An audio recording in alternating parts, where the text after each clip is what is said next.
Welcome everybody to the first ever episode of the SafeMoon Roundtable.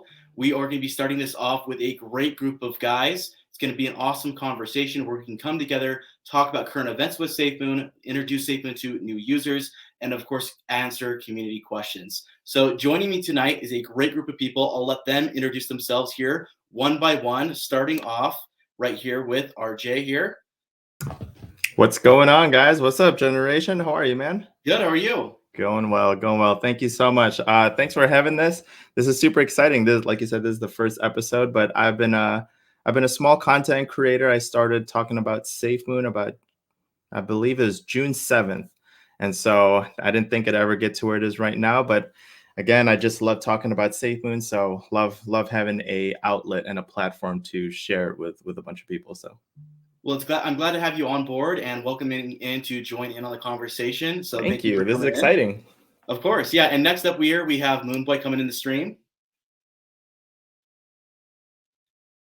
You got to unmute your mic there, Moonboy. Testing. Hello? You're in. Yeah, you guys can hear me? Hi? We can hear you loud and clear. Yeah, awesome.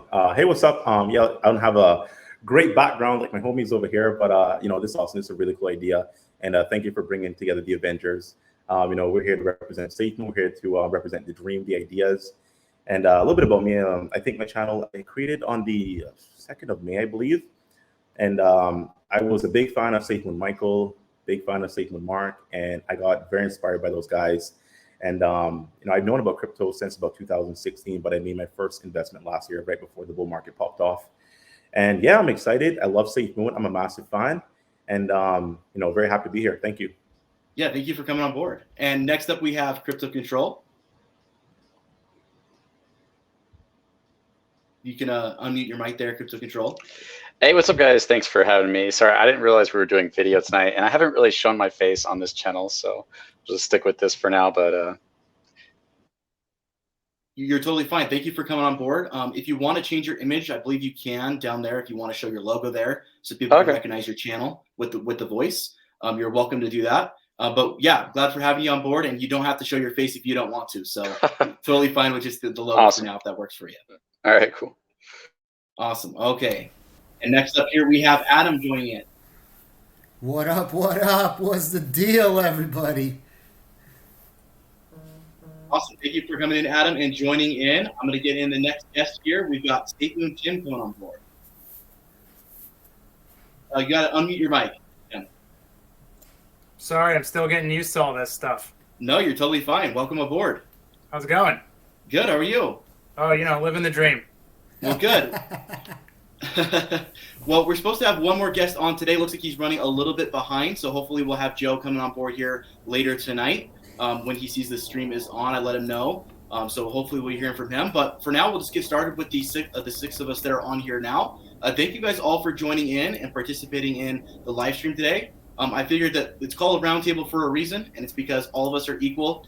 There's no one here that's going to be in charge or hosting. It's just an open conversation among us about SafeMoon. And then hopefully towards the end, if we want to take some super chats, some live questions from the audience that way we can answer any questions for new investors or experienced investors who have questions about our specific channels or about SafeMoon in general. Hopefully we can, with all of us here, can answer their questions. So to kind of start us off, if we could just go around the table and kind of just talk about what brought you on board to SafeMoon, what brought you into the project, and why you decided to go not only from joining in as an investor, but actually becoming a content creator around this project. So if we wanted to start with RJ and kind of go down the list, we'll go that way, and then I can kind of end it on why I came in as well. Yeah, man, for sure. So I'm fairly new to crypto. I started this year, right? So Adam. I was gonna let the audience pick. I'm trying to do some sipping. You know what I mean? Apple juice ready. Get the apple juice ready for sure. So I just don't know what the audience is gonna tell me to drink. I thought it would be cool if they could pick. You know what I mean? Heck yeah. Go ahead. But yeah, man. So I got started this year in Doge. Wanted to try something that wasn't so serious, right? Personally, I thought I was behind because I didn't know anything about crypto. At the time, I already saw Bitcoin popping off. It was like 20, 30, 40,000. I was like, dang, it's too late for me.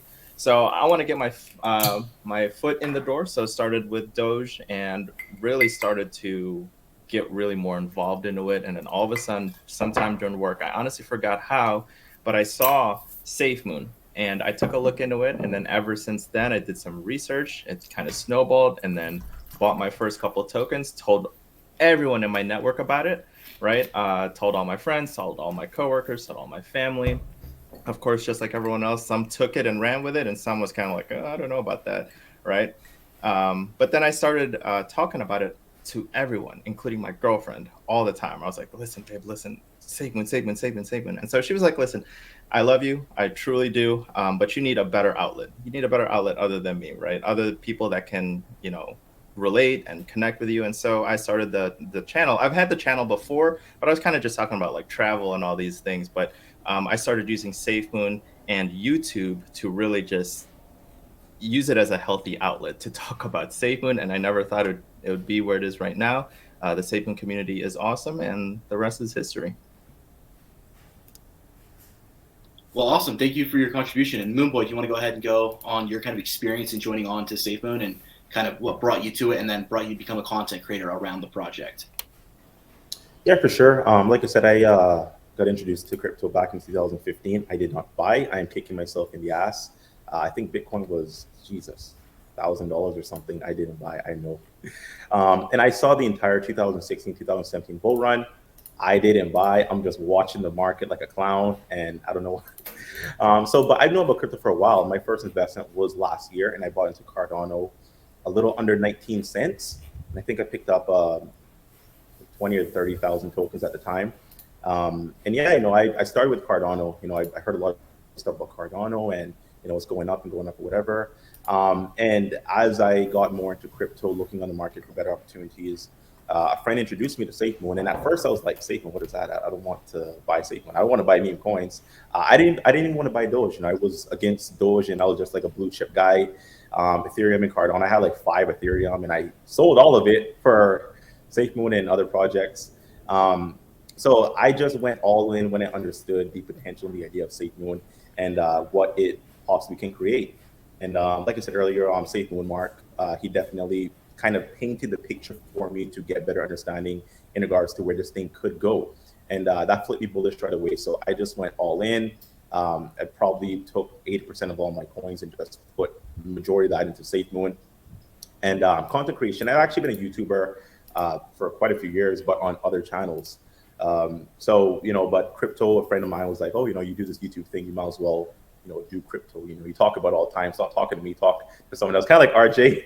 I'm here talking to the girlfriend. I'm here talking to friends or whatever. And they're like, okay, just talk somewhere else. It's just a big passion of mine. I really enjoy sharing what I love, and crypto is still on tap. SafeMoon intrigued me enough to start a whole channel based off around one specific coin. And thus far, the journey has been incredible. Insane, obviously, with all the dips and selling off of whales and members of the team leaving. But thus far, mine, a very strong community. I'm very happy to be here. So very short, brief summary of my journey. Well, thank you for that. It's glad to have you on board. I think your videos are a huge contribution to the space, so thank you for coming in and joining on the roundtable. SafeMoon Tim, kind of your experience. You're probably one of the newer YouTubers, but one of the most explosive to hit the space, I feel, since he came on board. So let's hear a little bit about your story in SafeMoon, and then going over to the content creation side.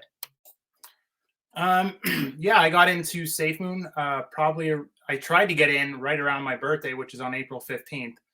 So actually I tried a couple of days to try to get in, but I couldn't. I was still new to this whole getting in on Binance and then doing the swap over Pancake Swap. So it was really confusing because, like what Adam said in one of his videos that I was watching, I actually originally got in with Doge. So that was how I got introduced into it. I bought Doge at the end of November and I made quite a few bucks on it. And then I was looking for my next big thing. And my cousin actually sent me a message and said, you should check out SafeMoon. So I checked it out. I liked what they had in their, their plan, what they were going to do. And so I tried to get involved. It took me a while, and all the banks were denying all my cards and everything, saying that you can't buy this. So after I figured it out, I got into it and I started telling all my friends about it, and they all started buying into it. And then for a while, I was kind of like, it's doing okay. But every time I would talk to my friends, they would buy more. And I was like, why are you guys buying more? They're like, because every time we hear you freaking talk about it, we want to own more because you talk about it so well and we know so much about it. We want to keep buying more. And I said, all right, now you make me want to buy more, you bastards. So now I have to keep trying to buy more so they don't have more than me because I told them about it and I didn't want them to outdo me in this whole. So it's just been this ongoing fight that I've been having with my friends. They just keep sending me text messages. I just bought more. I just bought more. And it got to the point where my friend goes, why don't you just start a YouTube channel and start telling people about it, because it'll get people excited, because every time you talk to us, we get excited by it and we keep buying it. And I said, all right, fine. My background is I actually am a professional filmmaker. I do it for a living. I'm currently working on 3 documentaries as we speak while I'm doing my YouTube channel, while I'm working at a university as a coordinator. So I have a lot of stuff going on, and sometimes I don't even know how I could pull it off. But that's where I started off, and I started doing my channel, and I think we're going on 6 weeks now. So, but that's how I got started. Well, awesome. Thank you for sharing with that. It sounds like you're really busy alongside the stuff that you're posting videos pretty much daily and doing all that with your university job and all that stuff. It's crazy to see that you're seeing that much success. And I think you totally deserve the success that's going your way, because your videos have been a huge contribution to the space. I feel like it really gets people talking, digging into things, and gets the community going that way. Welcome, SafeMoon Joe, to the live stream. Thanks for coming on board. We'll go to Adam here, just to kind of go over his experience with why he came into SafeMoon, what kind of got him invested into it, and then what brought him to become a content creator. And then we'll move over to Joe. Yeah, for sure. First of all, shout out to everybody. Thank you so much for putting this together, Generation Crypto. Shout out to every single person that's over here. Yeah, definitely cheers. Shout out to everybody in the audience, but don't F around, guys. How we got 96 likes and 300 people watching? Are you guys freaking kidding me? Who else is doing this for you? Show some love for Generation Crypto. And cheers to everybody. So, I started doing content, I think in March. And it wasn't focused on SafeMoon. It was, and I keep saying it till today, I'm a finance channel, not just SafeMoon. And I just focus on SafeMoon because that's what people really want to hear. I try to put in additional videos here and there. And I heard about SafeMoon when I was getting a fade from my barber. Shout out Gary. And he's like, Adam, make a video, teach me how to buy this stuff. And I wasn't really into DeFi, really, to be honest with you. I prefer OG coins. Everybody knows that. And yeah, the rest is history. I'm just making videos and trying to do my thing. Awesome to hear it. Well, your contributions have been awesome to the space. I think it's kind of nice to have a channel that's not just SafeMoon, so that other people can hear about other investment portfolios outside of even cryptocurrency, which you talk about quite frequently as well. So I think it's a good balance for a lot of people. Yeah. And we'll go to SafeMoon Joe, and then Crypto Control will have you kind of finish up there, and then I'll go over my experience after that. So what was the question? I'm sorry, I came in a little bit late. My mistake, boys. No, you're totally fine. So we're just kind of going over what brought us into SafeMoon originally as an investor, okay. And then afterwards, what brought us to go from investor to content creator. Well, yeah. So I bought some Dogecoin not too long ago, just on a whim. Obviously, Doge had a nice big community, so I looked into that, and I thought it was really cool. I really did enjoy that. And then I pulled out, so I put $350 in, pulled out $5,000 when the whole hype train was going in. And I was streaming on Twitch. I was bragging to my buddies about it. I'm like, oh, yeah, I made $5,000. So cool. And the guy hits me up. He's like, look in the SafeMoon. I was like, okay, fine. So I looked in the SafeMoon. A couple of days later, I looked in the SafeMoon. And then I look into it, and I'm like, well, this is really cool. Tokenomics, that's pretty cool. All these things were, like, really interesting about it. And basically what I'm happening is I want to tell everybody. And my wife was like, dude, just make a YouTube channel and just do videos and go talk to those people. Like, I don't want to hear anymore. So I'm like, all right, cool. So I made a video, not thinking anything, just thinking, hey, I'll just make a video, no big deal. I think like 100 people, and maybe, we'll have a look, whatever. And then it started getting like crazier and bigger and bigger and bigger. But I mean, that's basically how I got into all this.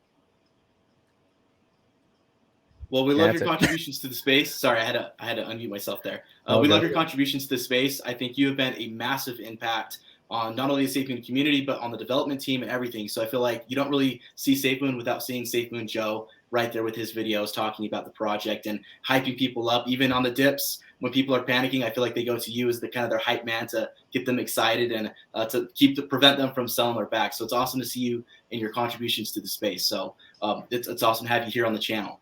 Crypto Control, kind of just briefly go over kind of what brought you into SafeMoon, and then what brought you to go from an SafeMoon investor to a content creator. Yeah, my story is actually vastly different. I started with Doge, invested a little bit in Doge, and I was I'm just kidding. I was looking to make a YouTube channel around doing crypto, and I was looking for a new crypto. I didn't want to get in one that was like already big, and I found SafeMoon and fell in love with it and started making content around it. And that's pretty much it. Yeah. Well, awesome. Thank you for coming in and joining in on the space here. To kind of go over mine, for those that are new to my channel that are watching in, basically the rundown for how I got into it is I've been in crypto for about 5 or 6 years now. Mostly just Bitcoin. I was a college kid at the time. So for me, my investments was like $10, $20, because that's all I could afford, right? Because I was this broke college kid who was eating ramen noodles every night. And so those were my contributions at the time. And then over time, I just kind of started learning bit by bit. I started college as a computer science major, eventually moved over to finance, and then eventually over to getting my degree in Portuguese and linguistics. So that was kind of my background there. And I got into SafeMoon because I saw a post about it on Reddit, and I saw another post about it on TikTok, and I figured I'd look into it, see what that specific project was about. Immediately fell in love with it, loved the tokenomics prospects and kind of the direction it was going. Bought a bag of it, hoping to just kind of sell it after a good 10x. And then went and watched the first AMA with the development team and saw just what they were doing and what they'd planned to do, and they sold me. So I ended up doubling my bag and just kind of went with it from there. And then as far as me becoming a content creator, the funny part about it was after the initial Doge rise, I had tons of family and friends that knew about me talking about crypto because I always talk about it because it's one of my passions. And they reached out to me like, how do I buy this Doge coin, this dog coin? How do I get in on, these different projects? And so I was texting people daily, like 2 hours a day, just texting and trying to explain to people how to download Binance and how to, sign up for that, or how to get onto crypto.com and all these different places to get them signed up. And I thought, man, it'd be so much easier if I could just like record myself saying this and then just send it to them so that I don't have to explain like the same basic stuff over and over again. And I'm like, well, that's not plausible, right? Because then I'm having this 10-minute video on my phone. I'm trying to send this through email. Asking for their email. That's clunky. So I said, oh, I'm an idiot. Why don't I just upload a YouTube video? And then I could just send them the YouTube link and they can just watch that. So my channel actually started off being called Man on the Moon. It was kind of a joke. It wasn't supposed to be serious. If you watch my outro, it's like me singing with my face on the moon and stuff because I was just messing around. And just made a couple of videos going over the basics of crypto and just fell in love with SafeMoon even more after we got more information about it. And decided to start doing videos on different projects, and my SafeMoon videos just exploded. So I just started making more content specifically about SafeMoon, and then of course moved over into other projects as well. So I do everything, not just SafeMoon, but SafeMoon is where my heart is, and so that's why most of my videos end up being about SafeMoon, even though I touch on other stuff. So now that we've kind of gone over an introduction into everybody and kind of where we came from and what brought us in to be content creators, let's kind of just talk about the general state of SafeMoon. So there was a big thing that just came out with SafeMoon with what happened with Bitmart. And that's been a big point of concern for a lot of holders with what happened there. Does anyone want to kind of touch on what happened there and kind of their thoughts on Bitmart and its connection with SafeMoon and the recent poll we saw there? Hey, Brandy, you want to see Adam's cat?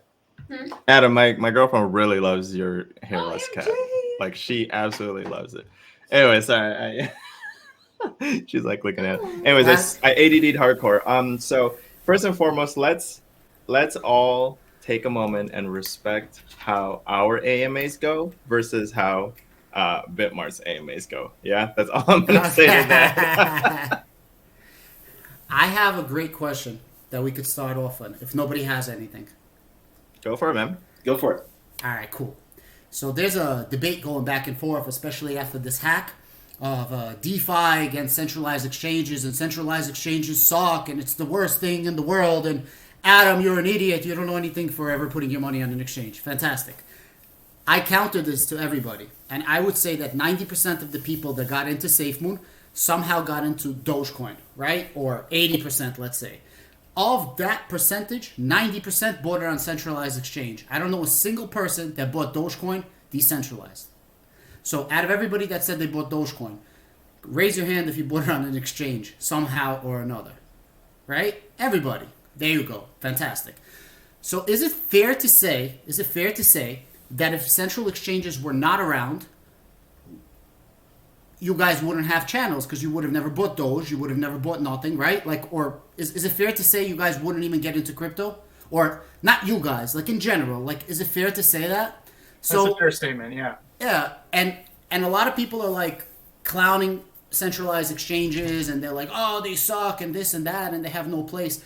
And I keep trying to explain to people, centralized exchanges is what brings exposure, because of the 90% that bought it on exchanges, 90% bought it on Robinhood or Coinbase. And the second we're listed on a huge exchange, the price is going to shoot up. And without Bitmart, which I still give a lot of credit to Bitmart for rocking with us in the beginning, and they're fixing their problems, personal feelings aside, they're the reason why SafeMoon's price went up. Not the only reason, but a huge reason why SafeMoon's price went up. That's all I wanted to say, and what you guys think about that. I'm just saying, don't hate on centralized exchanges. The goal, in my personal opinion, of crypto is to put centralized finance on a decentralized platform. There's super good exchanges out there, and I guess Bitmart is a good exchange too, right? If they fix everything that happened, I won't be using them, but technically, right?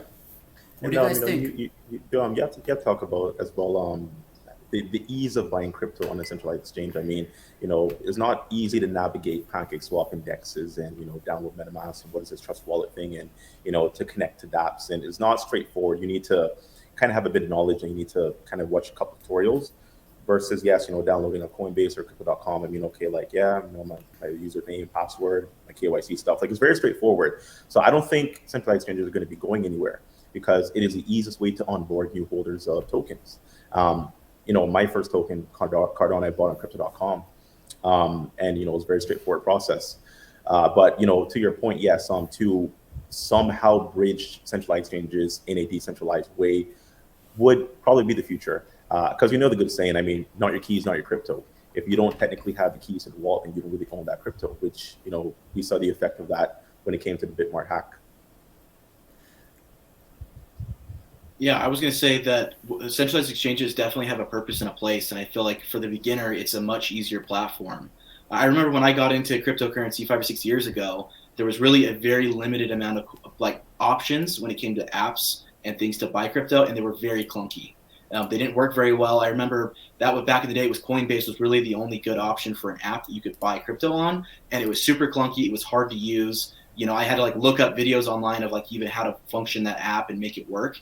And I feel like that app alone has come such a long way to become way more user-friendly and easier to just kind of download and just set up things so you can just go ahead and deposit and connect your bank account and then make purchases. So centralized exchanges definitely help people not only in the crypto space, but they help people in move from the crypto space on the big exchanges and on the big things like Bitcoin and Ethereum to move into DeFi. It's kind of like the gateway drug into DeFi is those centralized exchanges buying into those initial Cardano, ADA. You've got all the other major projects that bring people into the space and then move over. And I feel like Dogecoin was probably one of the biggest drivers recently of new investors, because they all heard about the massive rise of Dogecoin. It was a meme, it was a joke, so it was less intimidating. And so people wanted to buy into that. And then once they got their hands on some Dogecoin on a centralized exchange, they moved forward. Get that dude out, Jay Clark, y'all. Get him out. He be talking mad ish for no reason. Okay. Jay Clark, y'all. He's just fudding. Ain't nobody wants to see that. It's your room, but I'm just saying. All he does is talk shit in there. He thinks as I have the apple juice out. I don't know, but I'm gonna get the ratchet out and click back. We'll have to get some moderators on it. Yeah, I'm sorry about that. Keep going. No, you're good. You're good. No, that was the end of my statement. So, kind of what your guys' thoughts are on that. I'm like we mentioned before, I think some of you even were introduced because of Dogecoin into the space. So that was kind of your gateway drug into crypto, and obviously you've taken to it because you're now a content creator, right? So. Yeah, I was big in the stocks for a while, so I was really getting into all the electric car stocks. I was getting into NIO, I was getting into XPIN, I was getting into Tesla, and I saw them rising up, and I was following. I'm really into technology. I really want an electric car. That's my next goal.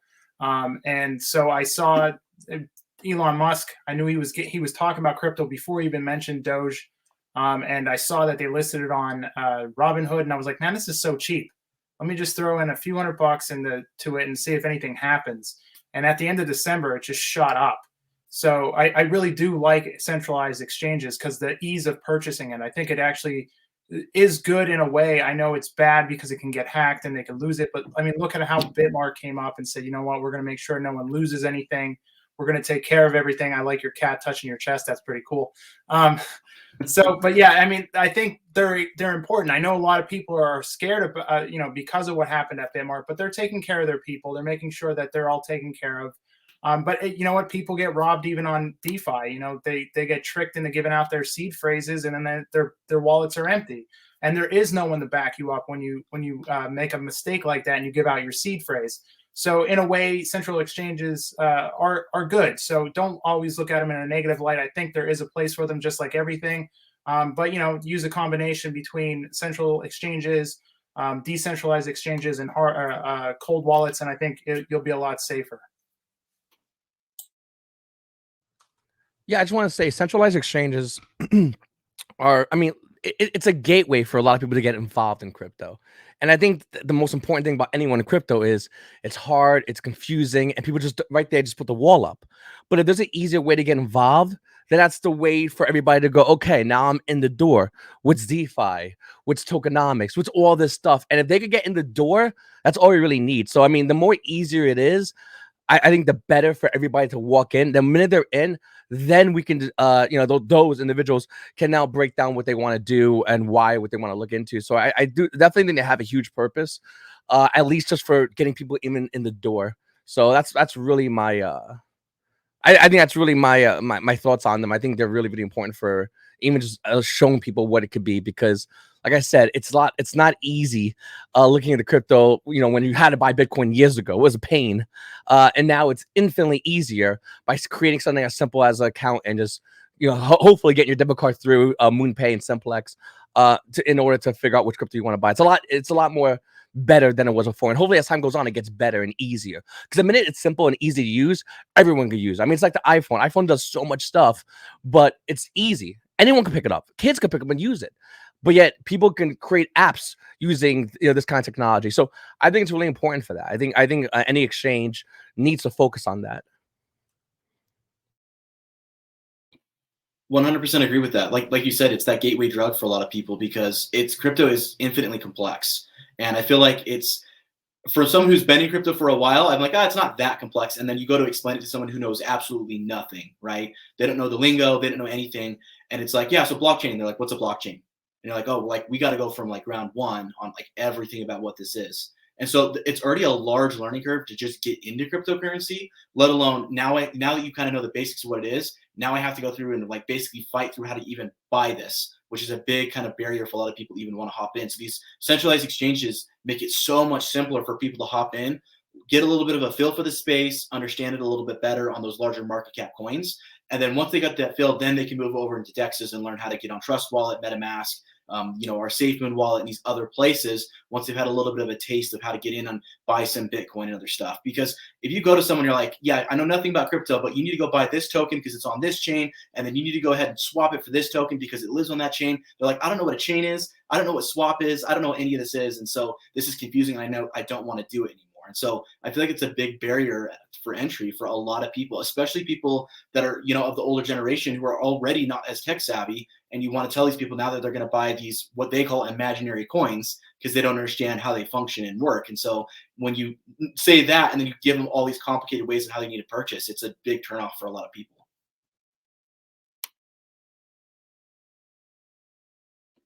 Crypto Control, kind of what were your thoughts on that? Yeah, I think you guys said it perfectly. It's just a great way to introduce people into it.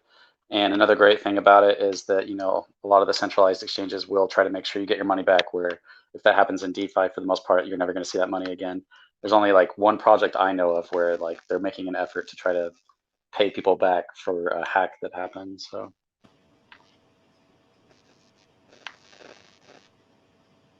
And you know, I think this is a very good segue to kind of talk specifically about SafeMoon, because SafeMoon Exchange is kind of that hybrid we're looking for when it comes to a centralized, decentralized exchange. This is an exchange built on a DeFi product. And obviously it's going to function when it comes to any and every token they hold on there, offering tokenomics. You hold your Bitcoin, you get more Bitcoin. You hold Ethereum, you get more Ethereum. I think that concept alone is very incredible. And I'm sure there's more features that we don't even know about because, you know, based off of SafeMoon's, you know, history, they kind of release little details, but they don't really give us the entire picture. I know SafeMoon has done very well. You're doing some work undercover trying to find out about these little details, and he's found quite a few hints. So shout out to you for actually going deep and investigating.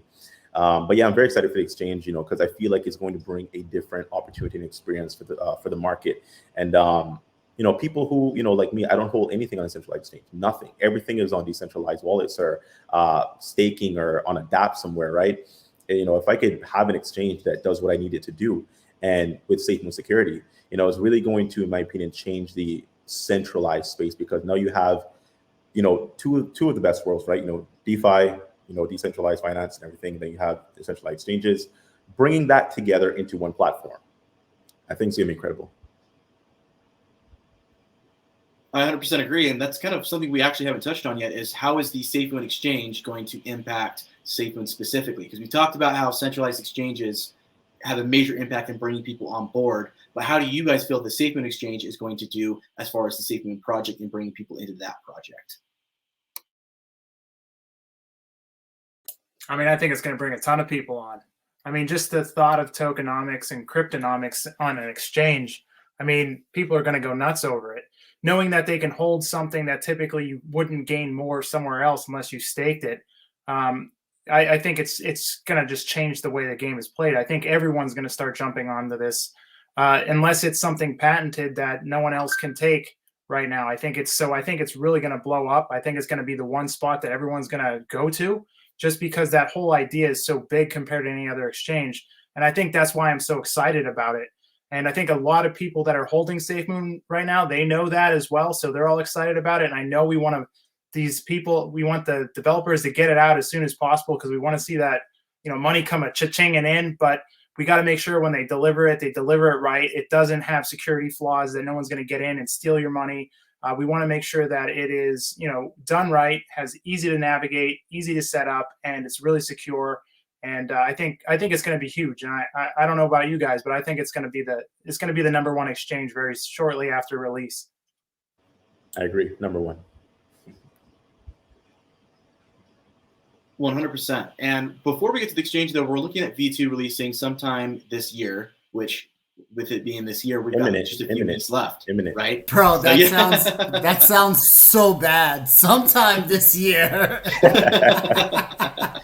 Bro, that sounds so bad. But so what is your guys' predictions? I know that obviously we're not saying that this is the case, but what is your guys' predictions of when we can realistically see a V2 launch? We know that we've seen the contract out, we've seen the burn wallet move over. What were your thoughts, Moon Boy? My prediction was 2 weeks ago.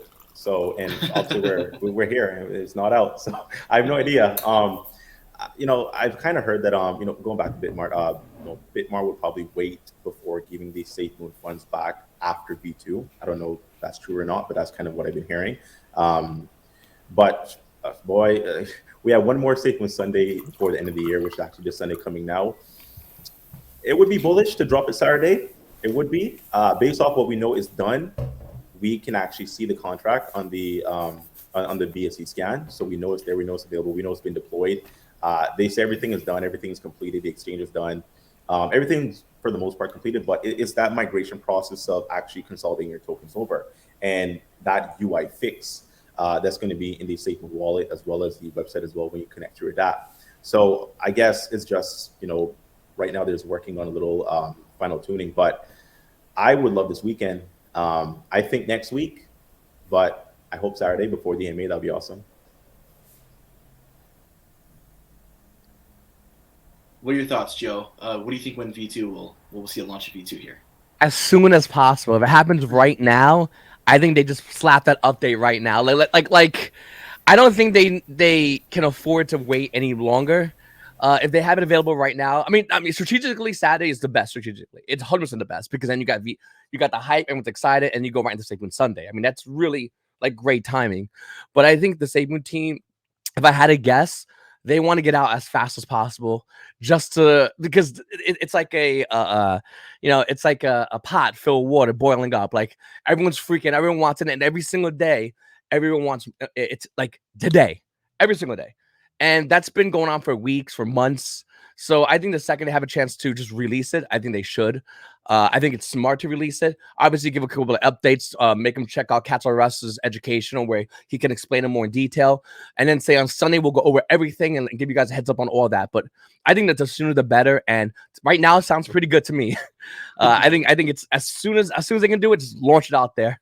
When ready, of course, when 100% ready. Yeah, we definitely want to make sure the launch goes well, unlike what we had, unfortunately, with the wallet, right? So I feel like this development team, in my personal opinion, has gotten a lot of flack from the fudders about the way that things have gone in the past. But to me, what I've seen is that every time there has been a mistake made, there has been almost an instant correction to those mistakes. You know, they make a mistake, they're right on top of getting that solved, making sure that it's not happening again, and improving and actually listening to the community. So I feel like they've done an awesome job with that. And so we as investors may be anticipating this V2 launch. We're really excited to see it come out and to be a part of that. But I feel like they've learned from the past, and they want to make sure that like every I is dotted, every T is crossed. So when this does launch, it is as smooth as butter, and we can all enjoy it without wondering about, you know, this breaking or that breaking or this not functioning as intended. So I understand their hesitation, but I agree. As soon as that's ready and they've crossed those T's and they've dotted those I's, let's see this out, because I think it's good for all of us, because we're all excited for it.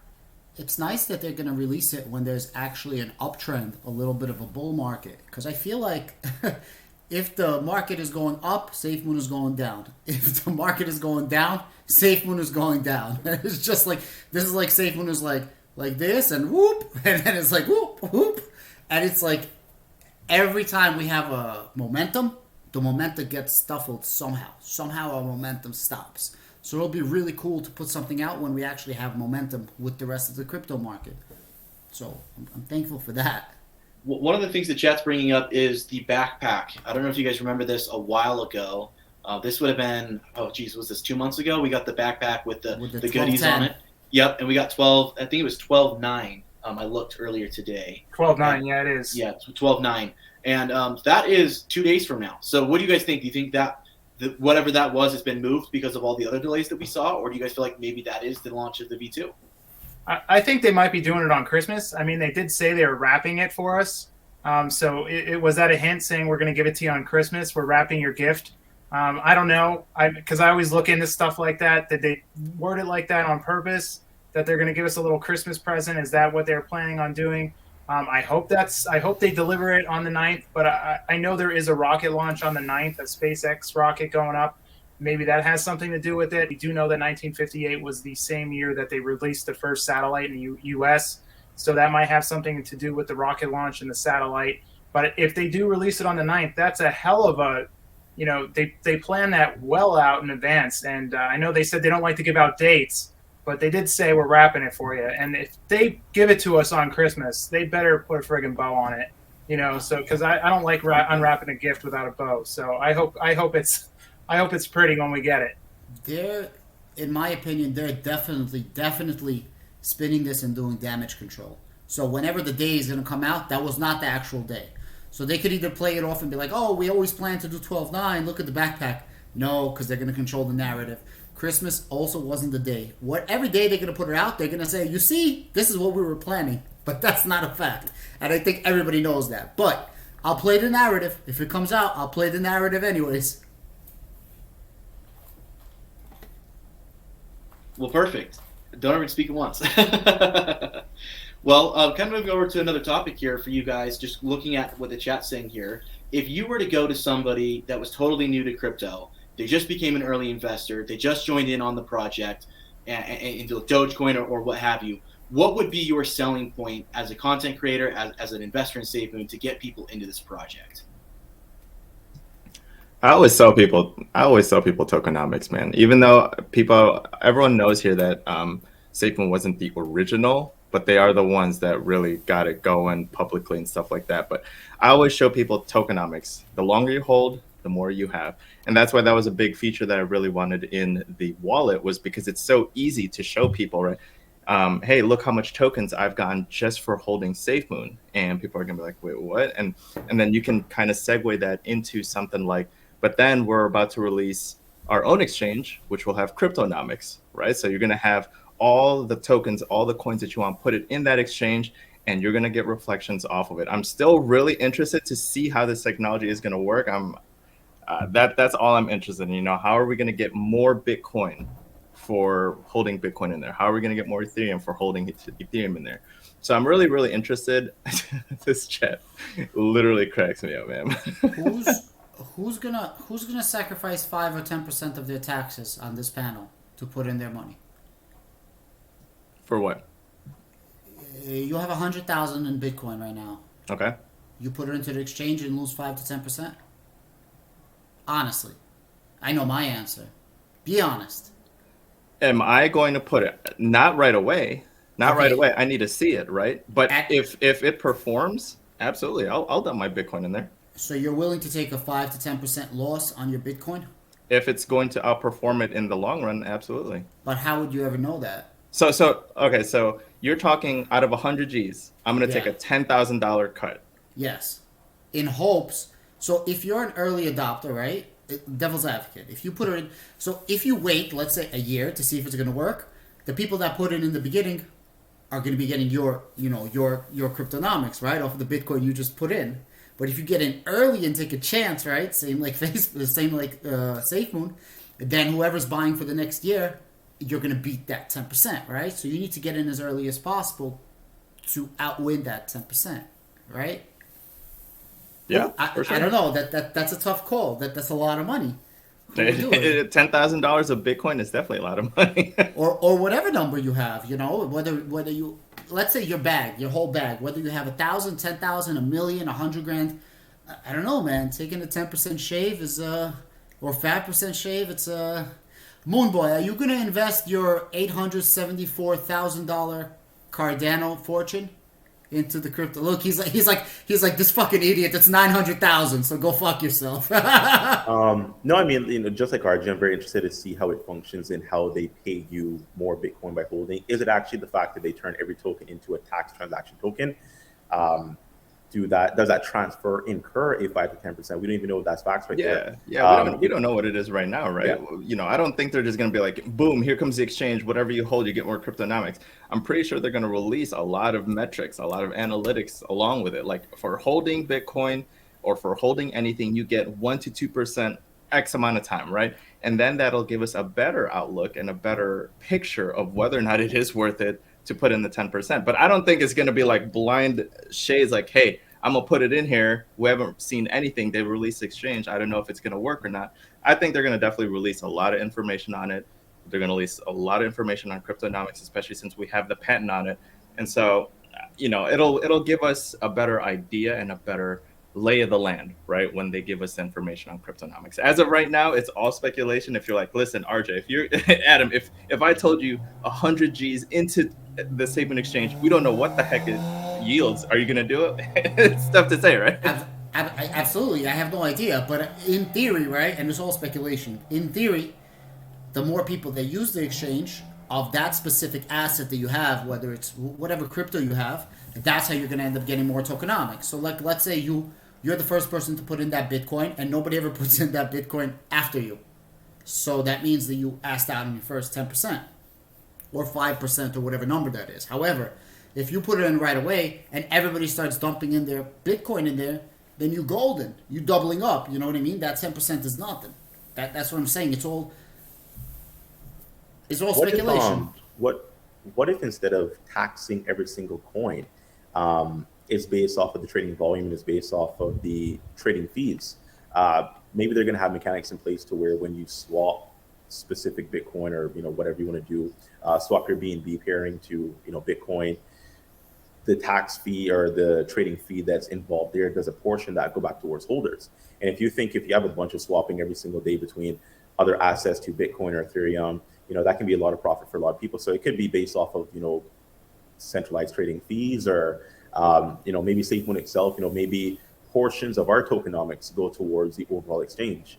I don't see them taxing all the coins. I don't think that's going to be appealing off the bat, right? Yeah. I mean, 10 grand cut off of 100 grand. It kind of sucks. I mean, I dropped 40 grand on SafeMoon and I had to eat that 10%. That was not enough fun. I was gonna. I made a comment on your video too. I was like, and I was so tempted. I was like, so if Moonboy Wolf, you remember that comment, right? And I do you remember I wrote it and I'm like very specific. I was like, you have the record for now. Hey, so I matched Dave Portnoy for I guess the biggest number up there, right? That So makes sense. Dave actually did a 40 grand, but I should have did like 41,000 or $4,001, just kind of be the bigger one. But I actually bought thinking V2 was like that weekend, so I was like, all right before V2, fill my bags. Nope, V2 still not here, so bad timing on my part. But yeah, we just don't know how that's going to function. And like I say, I don't think it's appealing to tax all the coins and just have everyone pay 5-10%. I feel like over time that's probably going to be the norm. But to begin with that, to have all these big money investors who have been holding their Bitcoin on all these cool wallets or wherever they're storing it, to say, oh, hold your Bitcoin over here, but wait, 10%. So if I have $1 million in Bitcoin, that's 100 grand. Are you drunk? It's not. I don't think it's gonna be too appealing off the bat. But those exchange fees that you were talking about, that makes a lot of sense. So Yeah. I would be cool for that. I would be cool for something like that. I will put it in, and if there's like a small fee, like a % fee or something on all exchanges, or 0.5% or something like this, then I would be cool for something like that. There also is another theory out there that besides buying in and paying that fee, that SafeMoon will be doing the validation for these blockchains, and by doing so, they would be getting rewarded with the miner fees that are the miner rewards, and then with the miner rewards, by using the validation process of the blockchain, they would be rewarding those rewards to the people that are holding those cryptos on the exchange. So if you do it that way, if they're using their blockchain to validate for Bitcoin or for Ethereum using bridges and that, Adam would know a lot, probably more about this than I would, because he's a lot more advanced in the blockchain era. But if you do that and you reward that, that's something other exchanges can't do. That's not, because another exchange can come in and say, yeah, we're going to tax you 10% coming in, 5% coming in, and leaving as well. And they can all just bring on cryptonomics on their exchange just like that. But if you do something revolutionary to the point where you're using SafeMoon's blockchain to do the validations, where the blockchain's getting the mining rewards, and you use that to pay out to the people that are actually holding those cryptocurrencies on your exchange, I don't think anyone's going to be able to do that right away. And I think that's what makes it so awesome about having an exchange that would work like that. Now, I'm not 100% on this, but some people did give me information on this, and we'll see how it plays out. I think an important thing to look at when we're looking at the exchange is volume. That's our most important metric when it comes to SafeMoon as the token, but it's probably going to also be the most important metric when we're looking at the exchange as well. So depending on the level of volume that we're seeing through this exchange is going to dictate what we're going to see as far as ROI when it comes to the tokens that we put into the exchange. So if the exchange does as well as a lot of us believe it's going to be, if it's going to even be in the top 5 of exchanges, the level of volume that'll be going through that exchange will probably be well worth any 10% or even 5% fee that you would see, because the window of growth in that, because realistically, when you're talking a 10% fee, you're actually talking about a 20% fee, because you're talking 10 in and then you're talking 10 out, right, when you cash out. So you're going to actually double whatever that fee is. So if it's 5%, that's actually 10%, because you got to buy in or put it in, and then you got to take it back out. So whatever that fee is, my feeling on it is if we're seeing the volume that we're going to expect to see with all the products that SafeMoon is going to offer and with the benefits the exchange will offer people,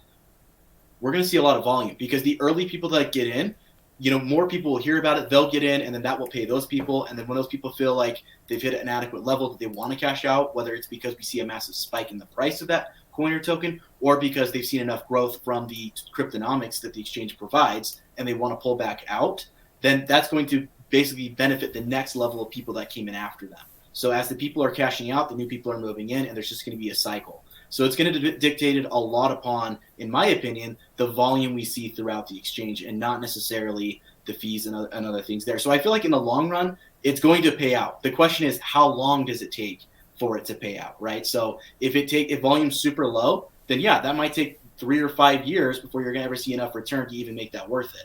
But if it has really high volume, it could be a month and you're already well past that. So I think volume is going to be the biggest indicator for us as far as what we can expect, as far as if the exchange is going to be something that's going to be attractive to investors. And if it does have that track record of high volume and bringing people in, it's going to be hyperbolic, because people will see that it works. They'll want in on that, which will make it more, which will bring more volume. And then it will be that habitual cycle, which is going to be a self-fulfilling prophecy. So I think it really dictates on how much volume can we get into it initially and how much volume can we hold? Because if we can hold a steady volume and investors can see that, it's a no-brainer to put your money into it, regardless if the fee's 20% or if it's 5%, because it will make sense. Yeah, that makes sense. I didn't think about it that way. Yeah, that makes sense. If you got the volume and you could, offset those fees for sure. So Adam, And, did you give us your let's- answer? Are you going to transfer your money? No. No. That's my answer. And let's be honest. I mean, I'm probably going to create some haters here. SafeMoon is better than BNB. It is better than the Binance coin. And I think when Binance debuted it with their exchange, I think they debuted it, what was it, like $900 million in volume day one, right? And then they over time increased the volume, and now they're at billions of dollars in 24-hour volume. And SafeMoon, the community is way larger than whatever Binance had at the time. So us launching with this community, with all the hype, I feel like the delays might actually have built more hype for this, because now it's just so highly anticipated. Like, we're all just on the edge, just like when. It's probably just going to have massive FOMO. Like, volume day one, it's going to be ridiculous. It's going to be really drunk. So I feel like, just based off of what Binance has done, and SafeMoon is kind of, in my opinion, whatever, a better Binance. Like, it is like, come on, what's wrong with you? Did you say you were gonna get hate for saying SafeMoon is better than Binance? I mean, hey, like, people love Binance, people love BNB. Like, we're on the Binance Smart Chain. People love SafeMoon, but are they all in on SafeMoon like us? Maybe not. So if any BNB boards are out there, I apologize, not really. But yeah, so if you follow what Binance did, then I think day one volume is going to be incredible, and whatever portion of that is given to overall cryptos on the exchange holding for more of that specific coin, then I think that's the way it should function versus taxing people. Joe, what are your thoughts on this?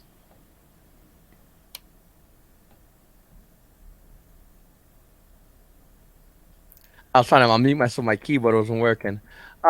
This is, the exchange is something we still don't fully know yet. We got an understanding, like, we know cryptonomics, but we really don't know what they're looking to do. The SafeMoon team has came on and said, hey, listen, you guys know about 15%. And as that day goes on, every day, every other day, the next week, we know less and less. That number shrinks more as they do more. Our CEO came out and said, we're always trying to find more use cases. So I think with the exchange, even though we have an idea of the exchange and how it will work with, ideally with cryptonomics, there could be a lot of things that their team has just talked about and said, like we talked about percentages tonight, and how much percentage would it be if you put X crypto in the exchange? They could modify that percentage. They go, you know what? Don't worry about it. We'll take that away and we'll change it around. We have zero idea, and I think that's the thing I'm looking forward to, is hearing those AMAs from the dev team about the exchange and how that's going to work, because that's going to create a huge conversation, not just for us as SafeMoon holders, but for other cryptos that want to get involved with us as well.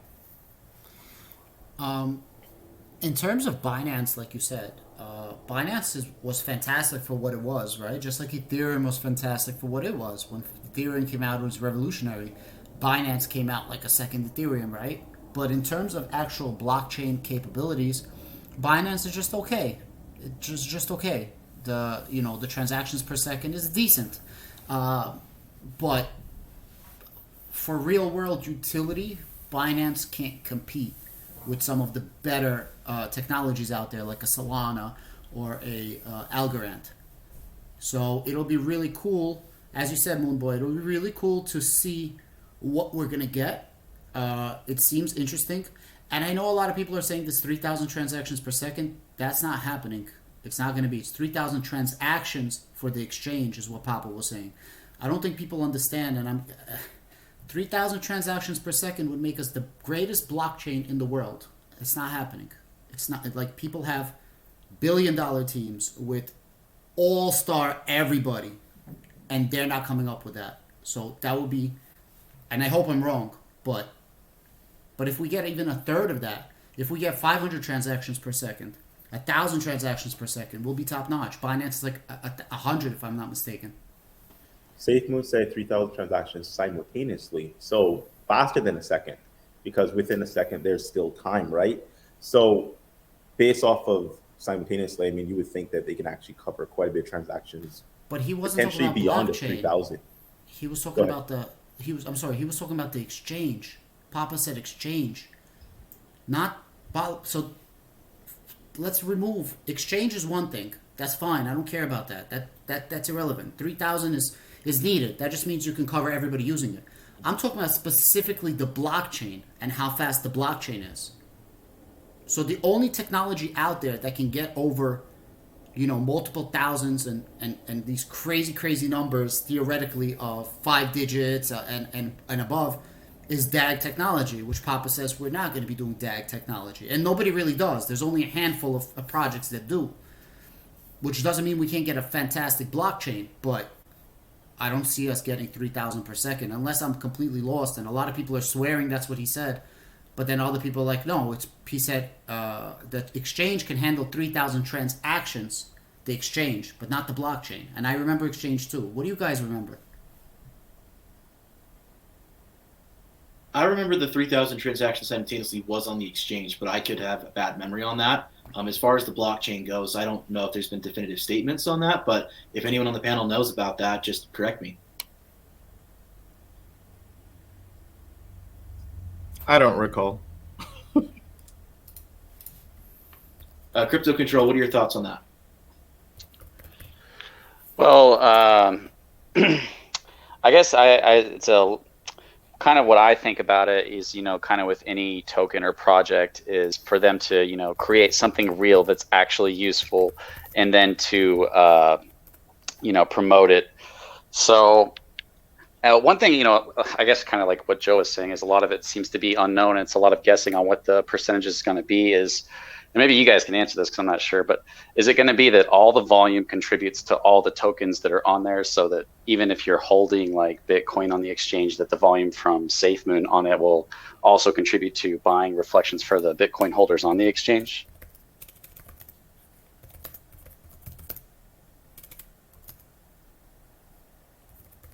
Does anyone want to answer that? Does anybody know that? Like, I don't know.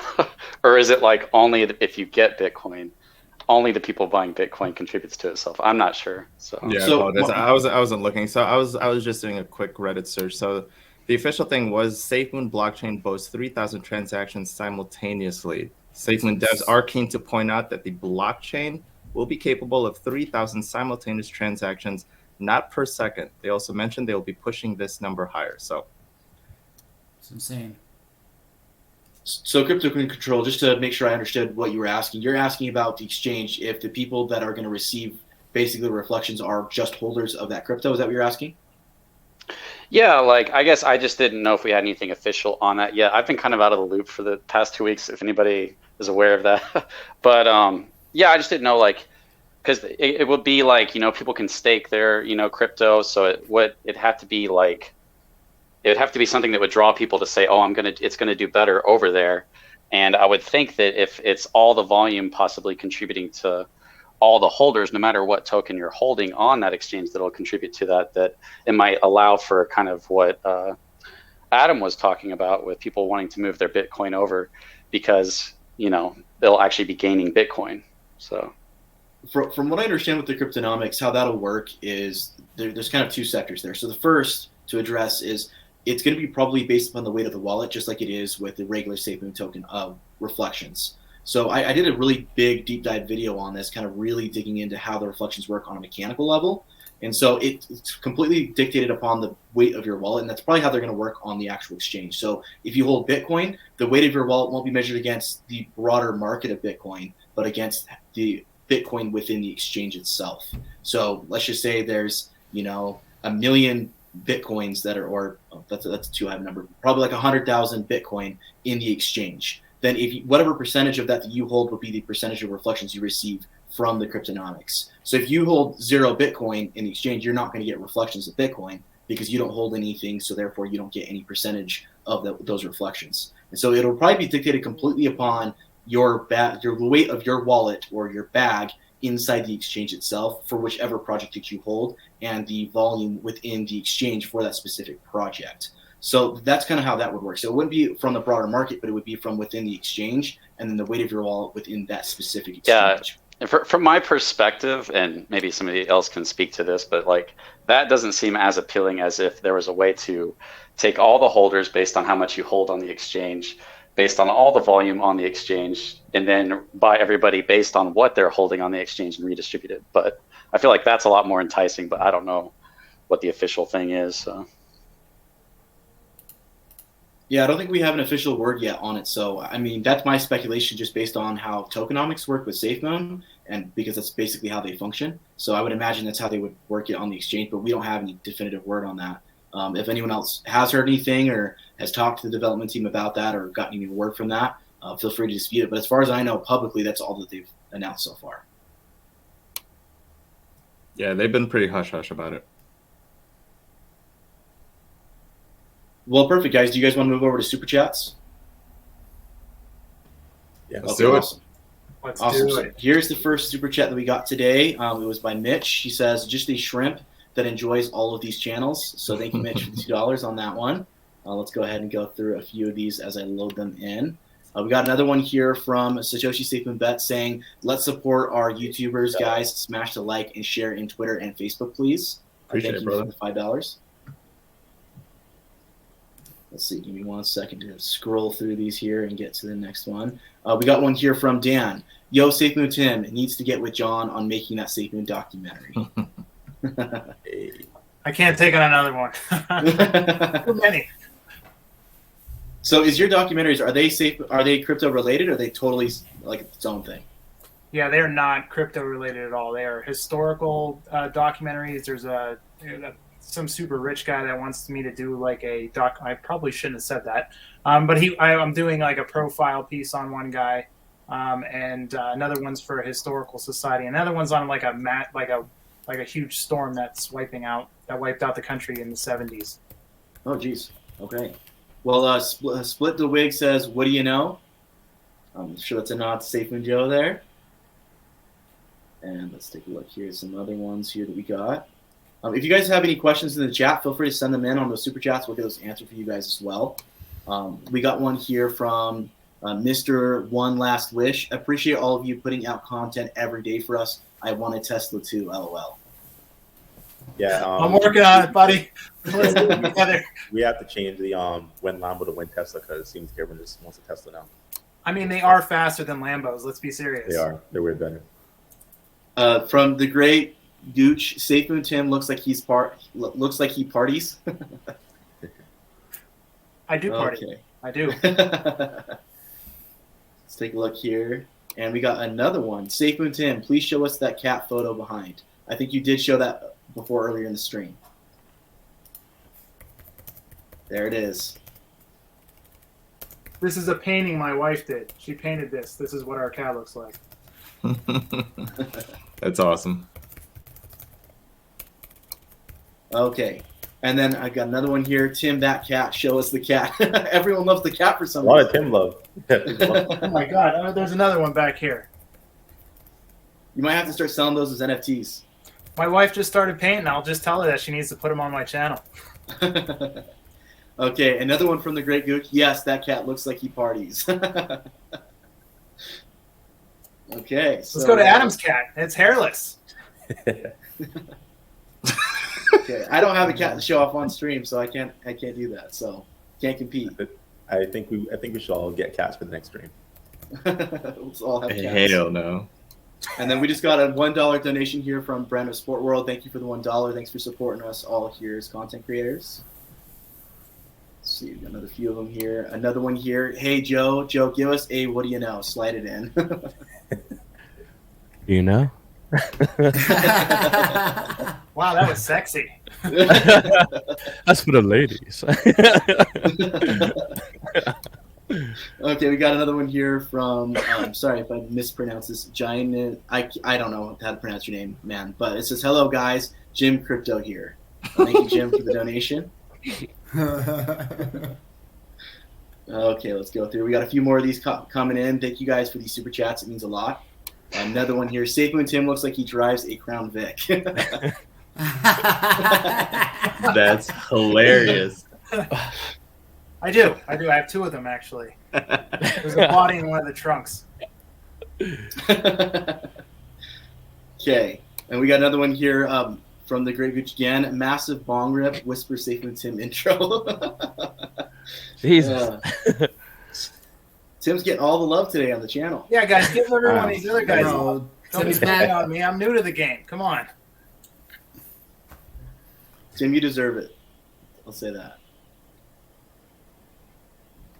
Okay, let's get started, guys. We're just scrolling through all these comments. Thanks to everyone who's participated today. Another one here. All right, I'm out. The wife made some beef stroganoff that smells decent. I'm going to go beat it up. Thanks for doing this, guys. Tim's a boss. That sounded bad. I'm gonna beat up some beef stroganoff. Bruh, come on now. Hope he's talking about food. Like, Yeah, he's just talking about food, guys. Oh, I know man. what you're talking about. Okay, let's get through a few more of these. Sorry, these are the ones from earlier, so I'm digging through all the comments to get to them. Okay.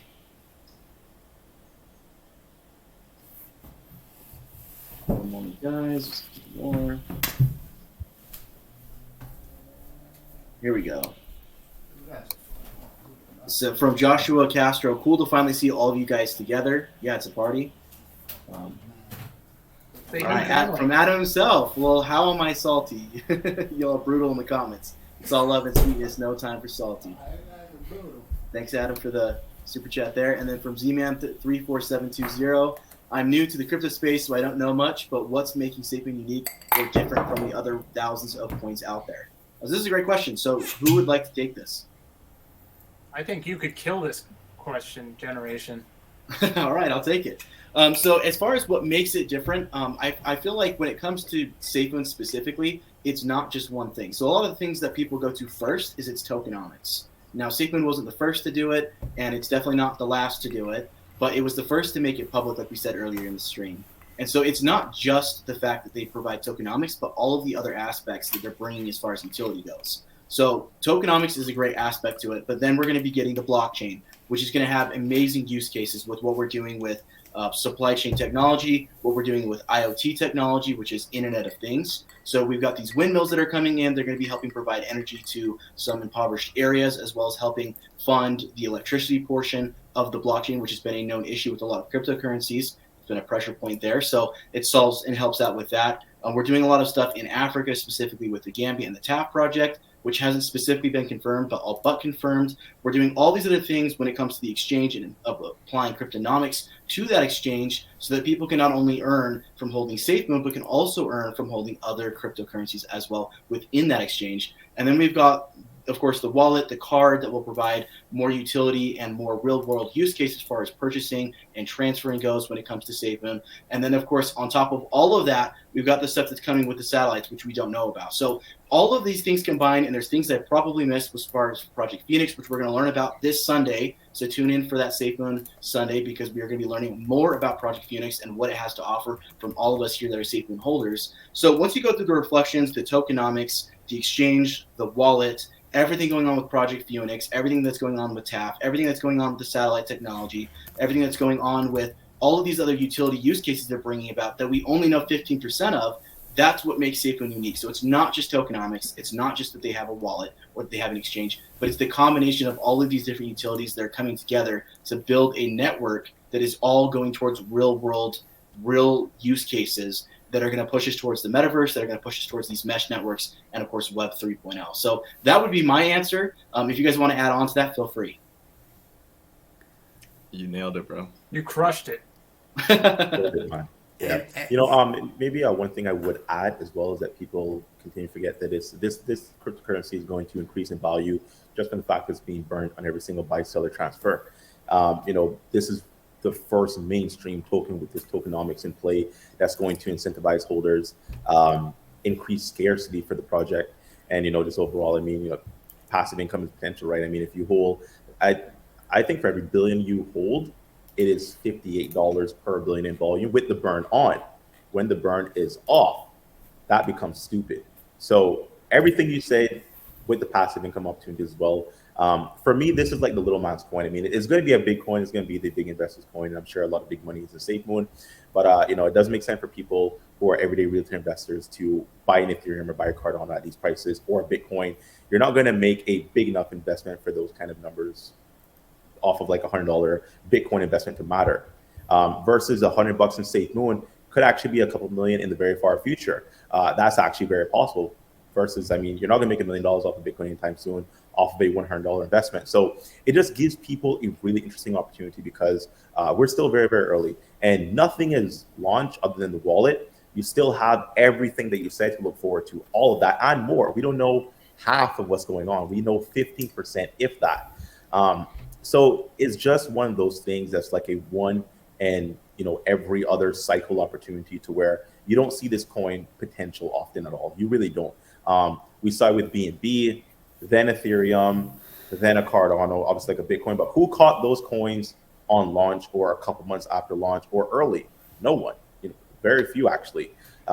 So I put SafeMoon in that category. People look at the name and say, "Oh, it's SafeMoon. I'm gonna safely go to them." It's kind of memey, right? It's not like a cool Ethereum name. Like, people just fud it because of the name. But if you dive deep into what it is, you'll be mind blown. You will be. People need to give it a chance, just like how we all did, and we just flip bullish. It just takes a little bit of time to research and understand what's going on here, because it is beyond just the name itself. It's a massive ecosystem with a bunch of things going on, a lot of things talking to each other and functions, passive income and burning. It's incredible. So look into it. Awesome. Thank you. Let's get to the next one here from Crazy One. How much volume do you guys think the exchange or blockchain will do daily? What do you think, Joe? It's really hard to figure out the numbers as far as, like the future predictions, because as a YouTuber, you get nailed to those numbers pretty hard. Like, if you say any number 3 months from now, someone's going to go, remember when you said 4,285? Remember when you said that? Yeah, I remember that. All right, I'm just going to remind you right now, as new information came and things are different now, so we're going to hold you to that. So it's really hard to predict the future of the exchange of blockchains, how much it would do. Ideally, we always want to do as best as possible, but once again, like, those numbers can always change. I mean, when I first started doing YouTube videos, it was 1 cent. So it was a race to 1 cent. And now with consolidation, it's like, well, maybe we race to $1 now.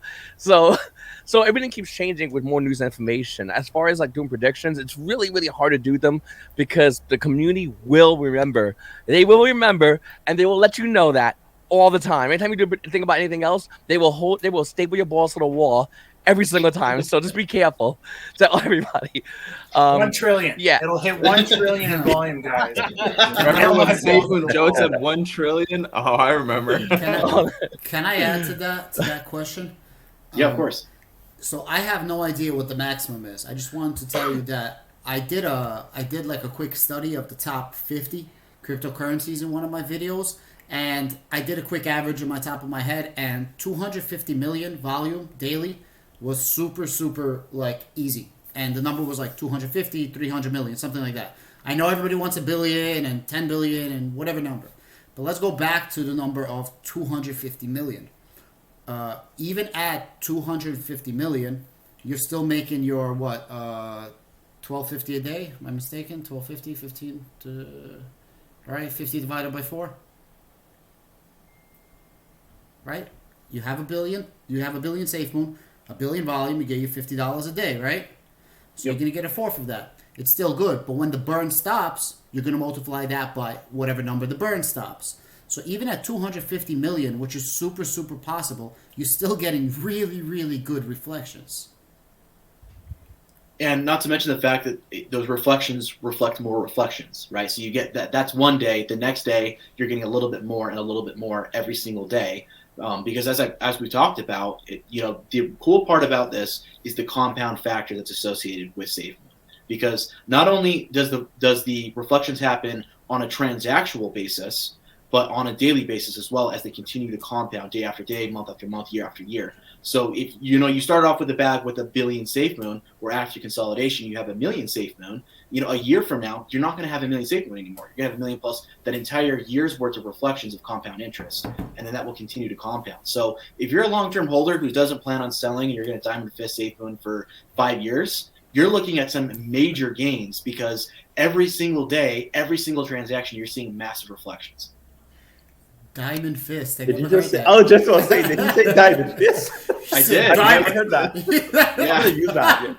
Diamond has. There's no just diamond holding anymore. You got to diamond fist that thing. My man heard beef stroganoff and said diamond fist the beef stroganoff. Get out of here. Okay, we got a $5 donation from Virial here. Thank you for that. Moving on from Ice Mike 6969. Just wanted to drop by and show my support. But also, when are we going to get some major exchanges? Does anyone want to hop on that? Imminent. We know there's 2 coming. So we know there's 2 major exchanges coming pretty much immediately following V2, if not going to be announced alongside when V2 launches. So we know that that's going to be coming immediately after the launch of the V2 contract. We know that for certain. But I would imagine that if I was an exchange and I knew that you were going to do a consolidation, I wouldn't want to really talk about it until you were consolidated and you've moved over to your new contract before I would want to bring you onto my exchange, because it's just too much of a hassle right now with the V1 contract to immediately switch everything over to a V2. Did you guys see the CRO was saying that they're going to do like a burn, and John and SafeMoon Hound did a little rocket with the sexy eyes, which they do for everything, but like hinting like we might be at CRO? That would be Crypto.com? That would be So someone, this is unvalidated. Okay, I just saw it somewhere surfing in the internet. They were saying that they saw the contract and the ticker symbol on CRO on Crypto.com, and then they changed it because I believe it was a YouTuber that was showing. It's like, look, it's happening right now. They saw the contract and they saw the ticker symbol on Crypto.com, and then they changed it almost immediately to some other name. So speculation. Can you imagine Crypto.com? When are they taking over the Staples Center? Could you imagine they're taking over the Staples Center, and then they have that lobby, the little foyer when you walk in? Whoa, Tim just took off his glasses. Tim just took off. He has eyes. You're on mute, brother. You're on mute, buddy. Oh, the green lasers are going to fly out of my eyes and burn up. All right, let's move on here. From Michael Wright says, SafeMoon Millionaire has spoken a lot about taxes. Can we get some more videos on crypto and taxes? Adam, would love to hear from you on this. Sounds like they're calling you out for that. Adam, is that something you do? Yeah, and speaking of SafeMoon Millionaire, I just want to retract what I said earlier about the transactions per second. I kept looking up, so there are several, or that's upgrading to a lot faster than that. So I take it back, and it is possible that we could get to 3,000. So I'm man enough to admit when I don't know something. So I just want to retract that. What do you want to know specifically about taxes? That's a good question. We'll see if he can respond. Get to that later. But I would imagine for most people, it's just the basics. So, I mean, if you're in the United States, it's going to be different than if you're in Canada or if you're in Europe. So it depends. It's a huge topic, man. It's a really, really big topic of conversation that circulates at SafeMoon, the Twitter spaces a lot. And this is all I say all the time, right? Because you tread into dangerous waters when you talk about taxes, and people always want ways to evade it. There's no evading it, right? There's legal ways to minimize that, but this is all I say to everyone. If and when SafeMoon pops, everyone in here can afford a professional tax, a CPA, okay? Just don't try and do anything shady. You're making millions from SafeMoon. You can afford a professional tax professional. That's all I'm going to leave it with that, man. But let me try to help out just a little bit on this. First of all, not professional advice. You know, we're just 6 funny looking people. I think 2 of us have hair, maybe 3 of us have hair. In this, so fuck you guys with the hair. I mullet. So before I even start, there's a rule that's changing in crypto taxes. So this is for anybody that does not hold SafeMoon and holds any crypto taxes. There's something called tax loss harvesting. So whatever money you make, you can offset with a loss.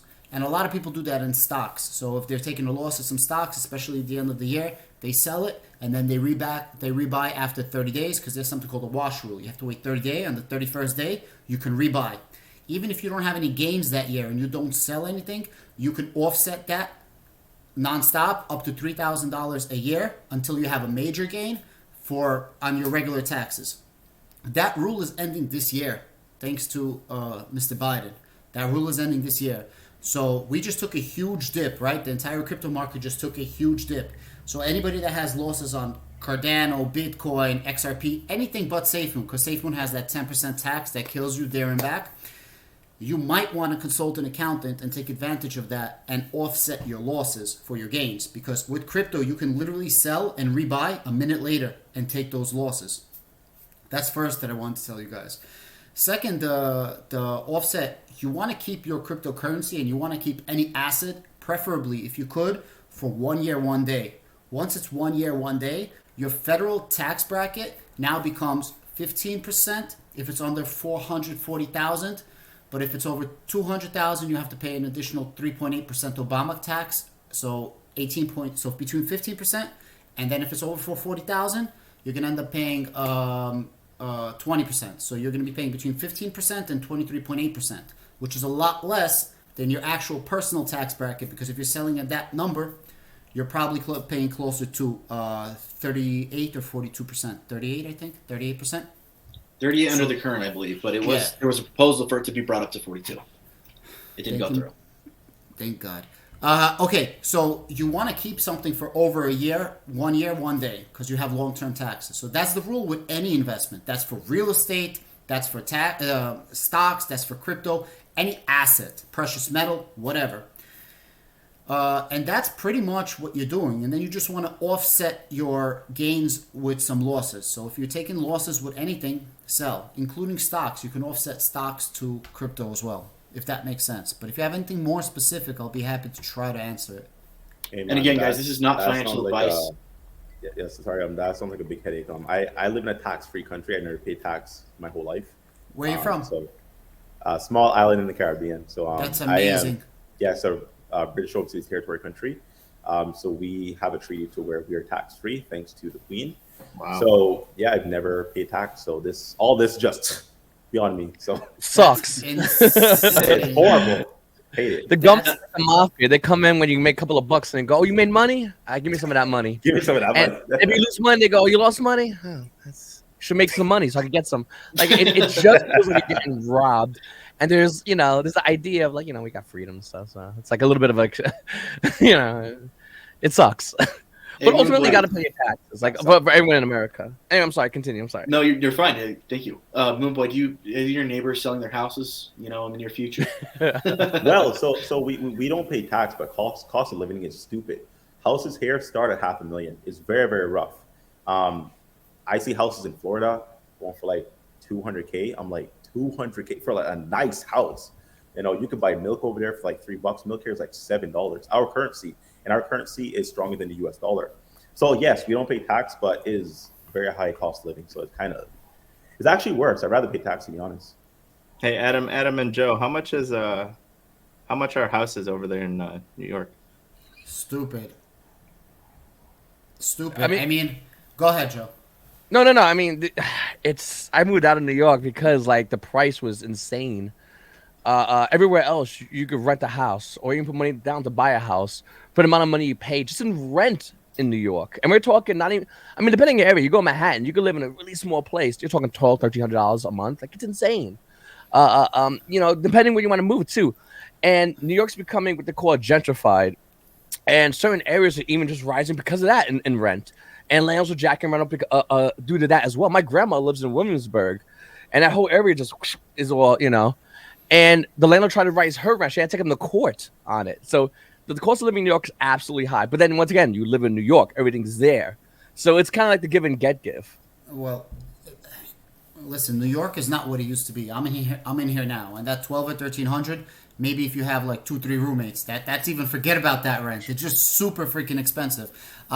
With the outer boroughs, if you want yourself a decent house, which is attached, you're looking at a decent area like $800K and up. For $500, you're not getting anything. You'll get something in not a safe area, maybe $500,000, or dilapidated where you got to fix it up and things like that. It's very, very, very expensive over here, and New York is not what it used to be. So you live in New York, but all we have is nice restaurants. New York is a shithole right now. It's a fact. New York is an absolute shithole. All we have is good restaurants right now. That's a fact. That's why I'm going to be moving to Florida. Getting worse. I got 2 samurai swords pulled at me from 2 different people. It's a samurai sword. I'd rather have a gat pulled on me than a samurai sword, bro. A samurai sword, bro. That's crazy. Who the hell are you hanging out with, bro? Only in New York, bro. I'm literally walking down the street in downtown Brooklyn, and a bum kept screaming, "This is my street, don't walk here," at everybody. And he just kept pulling out the samurai sword, bro. It's Bums crazy. have samurai swords in New York. Bums have more rights than anybody else. You cannot. True. How about this? In California and New York, it's a misdemeanor if you rob from Walgreens. I have a Walgreens up my block. I was joking. I'm like, hey, let me get the carriage and put stuff in the car. But I'm like, but even if I would take this, you wouldn't do anything. She says, Adam, every single night, at least once, we have somebody steal something. And they're not allowed to do anything. So the society right now that's growing up is take whatever you need. And then the excuse is people only take what they need. And since they need, it's okay to just take whatever you want because it's under $950. This is what's happening in New York right now. It's terrible. Whatever. That's just my I was gonna thing. say 900 for a house. I feel like the market was high here in Utah, but Nah, it's New not. York. The most expensive markets is New York and LA. Everybody knows that. And the only reason why and Florida 500,000, you can't touch nothing for 500,000. No way, not even close anymore. Right now also it's getting to like that close to the million range and up in Florida. Why? Everybody from New York went to Florida. Why is Texas so expensive? Everybody from LA is going to Texas. The funniest thing that's going to happen, eventually Florida is going to become New York, and everybody in Florida is going to go to New York, and everybody from Texas, when it becomes another California, is going to go to California. That's how everything works. It's crazy. It's really, really crazy. Yeah, the market here in Utah, kind of over by where the headquarters is going in, just because I kind of live in the area. It's crazy the growth that's happened in this area because it's the same thing. I do insurance, so I insure all these homes as they're getting purchased and things. So here in our area, it was very common that you could buy a starter home for $200,000, and it was a decent house, 3-bedroom, 1,800 square foot house, 2-bathroom, and you were set. Maybe you needed a little bit of renovation, but you were good. And so now, over the last year, since basically COVID hit, I mean, there's not a single house that sells anywhere, even if it's dilapidated, for under $300,000 now. And it could be 1,000 square feet with like 1 bedroom, and it's still $300,000. And there's certain areas, Park City, over kind of by the areas around Provo, and these areas where all the stuff is going in with all this tech, with the Adobe headquarters and now the SafeMoon headquarters, where those numbers are going up and up and up. So the areas that people were making $40,000 a year and paying $150,000, $200,000 for a house, they're now paying $400,000, $500,000, $700,000 for homes, and they're offering $50,000, $60,000, $80,000 more than what they actually asked for, because in Utah, there was a point where 1 in 5 purchases were cash only. There was no mortgage involved. That's down to 1 in 8 purchases now. And 2 of the largest, fastest growing cities in the nation are both in Utah. The first is St. George, Utah. Then the second, I believe, is American Fork. But I could be right. It might be Pleasant Grove. I'm not sure. But one of those 2 is the fastest growing in the nation. So SafeMoon's coming right into a spot that's growing like crazy wildfire. And so it's going to be interesting to see them grow and build that community. Scott, how far are you from the headquarters? So I personally live about 2 hours away, but I have family that lives 10 minutes away, and I was just there this weekend. So I drove literally down the street and looked at the headquarters in person. So I have family that lives in the area. I've lived closer in the past. I'm just up here because my wife's still in school, so we're up here while she goes to school, and after that we'll be moving out of there. So very cool. And for the people that say it's a Photoshop image of the headquarters, can you actually validate that it exists? It does indeed exist, actually. So I did drive past it. I mean, it is just an office building. It's not like it's got these massive SafeMoon letters on it, but they do have a suite inside there. I want to circle back for the real estate and the prices and things. So it's just mass inflation, guys. Mass inflation. That's the whole point of cryptocurrency. That it's not regulated by a micro district or even by a country, a large district. It's a world currency. And the more people that adopt it, the more stabilization there's going to be as there's more liquidity for cryptocurrency in general. And you see prices going up like crazy. You can't afford things. You can't make enough money to compete with the way prices are going up. Exactly. Yeah, that's a good hedge against inflation. You're right. We got Mitch Bromwell saying, we are launching a rocket 9th of December. Go USA. That was Mitch is an astronaut. Shout out to Mitch. He's an astronaut. Cool dude, too. Cool motherfucker. Cool dude. All right, we got B. Anderton saying, say that guy in the bottle. Not sure where that's from. Is that an inside joke for anyone's channel? No. What? Someone going to say it, though? That guy in the bottle. I mean, I technically said Thanks, is it one of those things where, like, if you rewind it, it like says something backwards. Someone's got to check that out. Bro, that guy in a bottle. All right, Rose, for the $10 donation. Thank you, Rose, for your contributions. We genuinely appreciate it. Cheers, cheers, cheers. $2 from Claire Mayfield. Love the stream so far. Thank you, Claire. Cheers, cheers. We got one from Ice Mike 6969. Tim looks like a defunct Freddie God. Mercury. Jesus. It's true. I do. I'm gonna put the sunglasses back on and go back. Oh, no. All right, we got Mitch here again. God bless everyone. Back to work at the Rocket Ranch. Let's do it, Mitch. What happened to my super chat? Oh, we went through that while you stepped away. Fantastic. You were refilling your apple juice, bro. Yeah. There you go. All right, Muhammad A says, so I have P SafeMoon. Do I have to change it to SafeMoon before I go over to V2? By the way, I like this collab. Keep up the good work. Hashtag SafeMoon Army. Anyone want to answer that question for them about P SafeMoon on the Yeah, Ethereum there's a if you head over to the SafeMoon.education website, Katz has made a big red pop-up.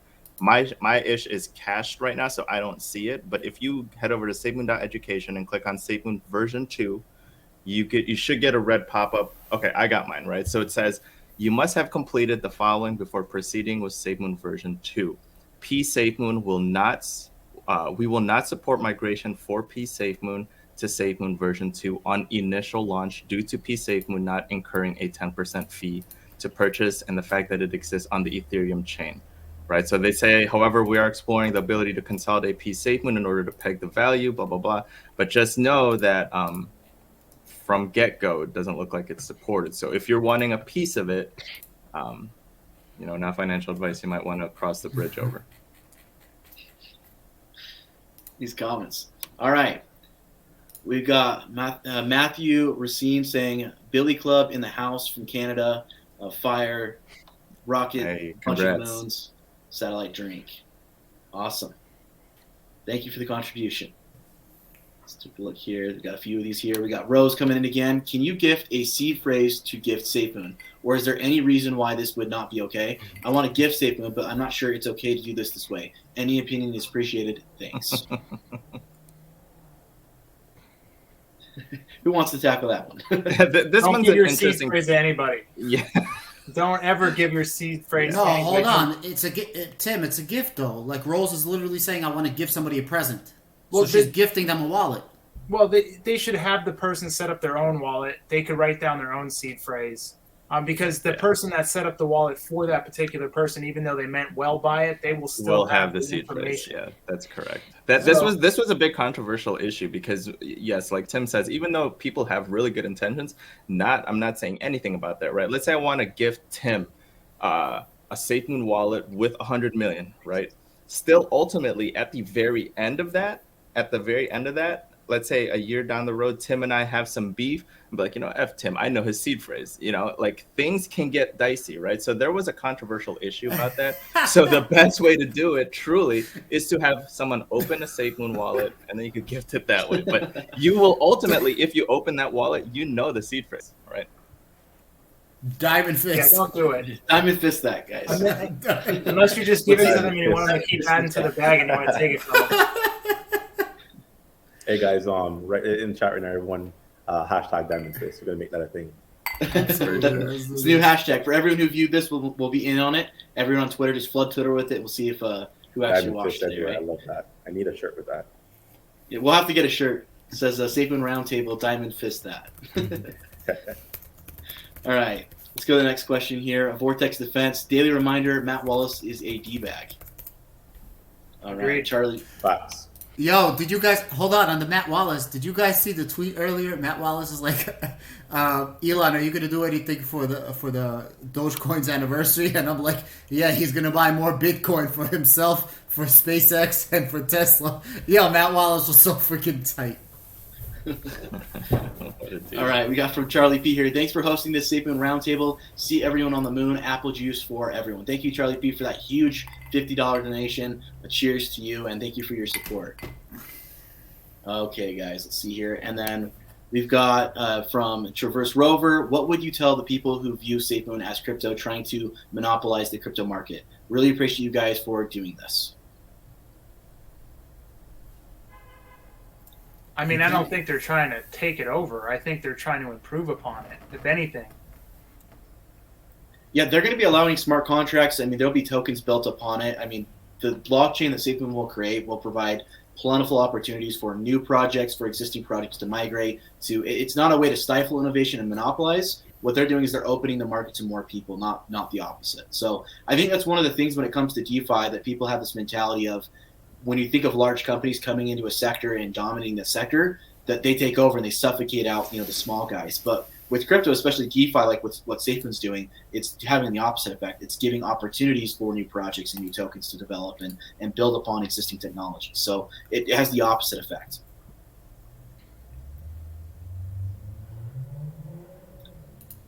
Did anyone else want to comment on that while I look to this next one here?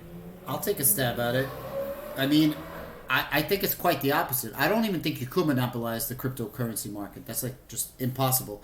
But they openly say that they want to work with other cryptocurrencies. And the whole point of cryptocurrency, you got to be a cryptocurrency sadist if you think you want to monopolize or be the only one. Because in reality, the purest form of cryptocurrency is interoperability between different blockchains. That's the whole goal, right? So all 6 of us can have a different crypto and we could literally send it to each other. And it doesn't even have to be complex bridges. This could be literally as simple as. And a lot of cryptos are working on that. So, yeah, tell Matt Wallace to stop asking stupid questions. All right. I apologize if I mispronounced this. Virel Marafa. The party on the yacht will be epic with all of you OGs. Can you please point to the best hard wallet for SafeMoon? Mad respect. RJ, take that one. No, that one's all over the place. But I got a lot of flack last time for recommending something at the time, but because I absolutely knew about it. But at the time, I was like, listen, it's the lesser of two evils. It's one of the companies that supports BEP20 tokens, right? And then I got an email from Elapel, and a lot of people are saying that their Elapel stuff is a little sluggish. So I know I contacted one of the SafeMoon moderators, and they use the Tracer. But it's interesting because if you look at Tracer, you can't. I didn't see support for BP20, but they said that they use it. So it is all over the place right now. But I think the main goal is just as long as you use something that supports BEP20 tokens, that's the most important thing. You should be okay, whether it's clunky or not, right? And they are coming out with a hard wallet directly from the SafeMoon development team that's been on the docket for a while. Although they said that would be in 2022 that we would see that launch. So if you're wanting that, that's something that you can do. Otherwise, I mean, another option, if you don't want to rely on these other BEP20 wallets that already exist, you could always just make sure you have your seed phrase written down on analog, obviously not saved on your computer, on a picture, on your Facebook account, but making sure that it's written down somewhere and safe, and it's not going to be visible to people. And then you don't have to keep your Trust wallet, your MetaMask, your SafeMoon wallet on your phone. You can delete it, completely get rid of it off your phone, take your wallet off of it, so there's not that access point to that wallet. And as long as you haven't shared that seed phrase with anybody, posted it online somewhere, or have it saved in your phone, you're going to be fine. It's not going anywhere. Your coins live on the blockchain. Your tokens, rather. It will be a coin eventually. Live on the blockchain. You'll be fine. And then down the road, they'll release that hard wallet. You can go ahead and get back in and move that over. So that is coming down the road if you're worried about that or any aspect of that. Yeah, it is interesting. Oh, go ahead. Go ahead, Tim. Yeah, you should have told that to Bitmart. Maybe Bitmart should have got a hot wallet or a cold wallet. They had it screenshotted on their desktop. All right. We got one from Kel here for the $2 donation. John Cromie is in the chat, ladies and gentlemen. It's the fake John Cromie. Who? I think I've seen him in my comments before. Yeah, he's great. He offered me a job many times. Yeah, same here. I was like, thank you. How kind. All right, we got the Greguch here. I'm back. Can barely breathe. So much beef stroganoff. Diamond hands. Diamond hands. Wow. Diamond fist. Hilarious. You want to answer Johnny Rockwell? He says, you guys should definitely keep having the Roundtable podcast. Everybody will support. Interesting you should say that. Yeah, because I guess we can announce it now. We are going to be planning on doing this every Tuesday at the same time, 9 p.m. Eastern. Obviously, not all of us will be able to attend every single week, but we're all going to try to make an effort to attend. That way we can continue these conversations. For those that have Twitter, a lot of us are active on Twitter Spaces there, but we understand a lot of people on YouTube don't have Twitter. they don't have access to it, or they don't want to use it, or whatever the reason is. So having this on YouTube where it can be recorded, you can come back and watch the replay. We're all going to be posting this as a replay on all of our channels afterwards. And we're also going to be rotating who hosts. So I hosted this week. We're going to have someone hosting next week, and every week it will rotate through who hosts, and giving everyone a chance to have that on their channel live, and have an opportunity for super chats on the channel, have an opportunity to give their channel exposure, but also so we can reach new audiences, because we recognize that some people that are on SafeMoon Tim's channel may not have seen that this is happening on my channel today, or may not have gotten that notice because they're not on Twitter or the other places it was announced. And then when it gets hosted on his channel that week, they'll have an opportunity to watch, be able to meet the other content creators, and get their questions and stuff answered there. So it's an awesome opportunity for all of our channels, and we're going to try to make this a weekly thing. I want to know. And go ahead. Sorry, so I want to add to that. So I want to appreciate how humble everyone is inside here, because we have channels in range of, with Joe, upwards of the 30+K, and then channels that are a little over about the 2,000 mark. So most bigger YouTubers wouldn't even mesh with anyone that is around the 3,000, 2,000 sub goal. So it just shows where all of our mindset is.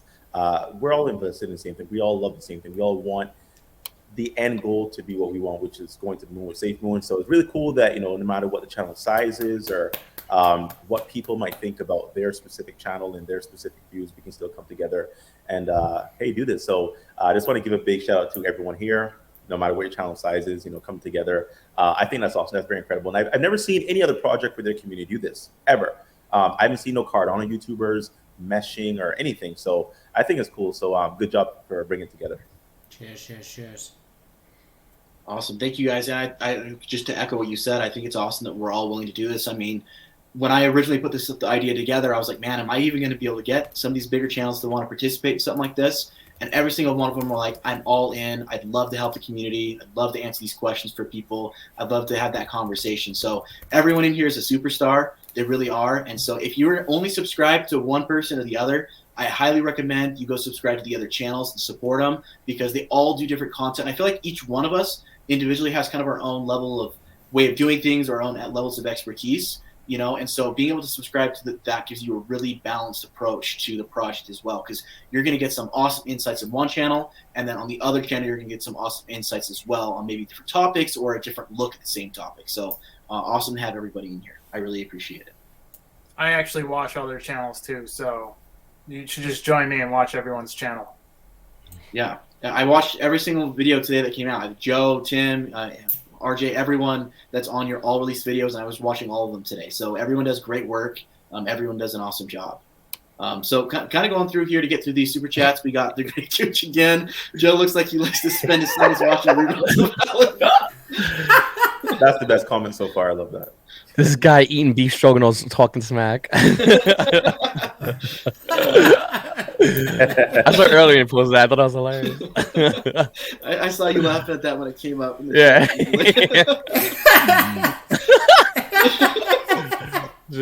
You guys are wilding out.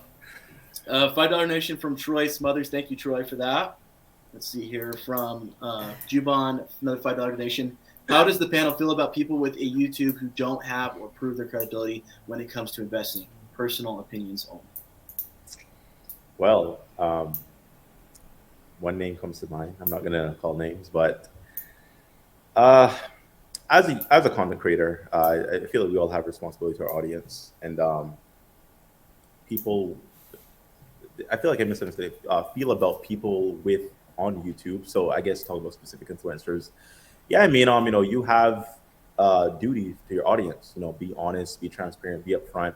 For me, I'm very transparent. Like I put my bag numbers out there. Like I do live buys. I mean, no one here that I know of is trying to hide anything or be, shady behind the audience's back. So when you're a content creator, you do have a duty to your audience to be honest and transparent. And I feel like we all do that very well. So yeah. Sure.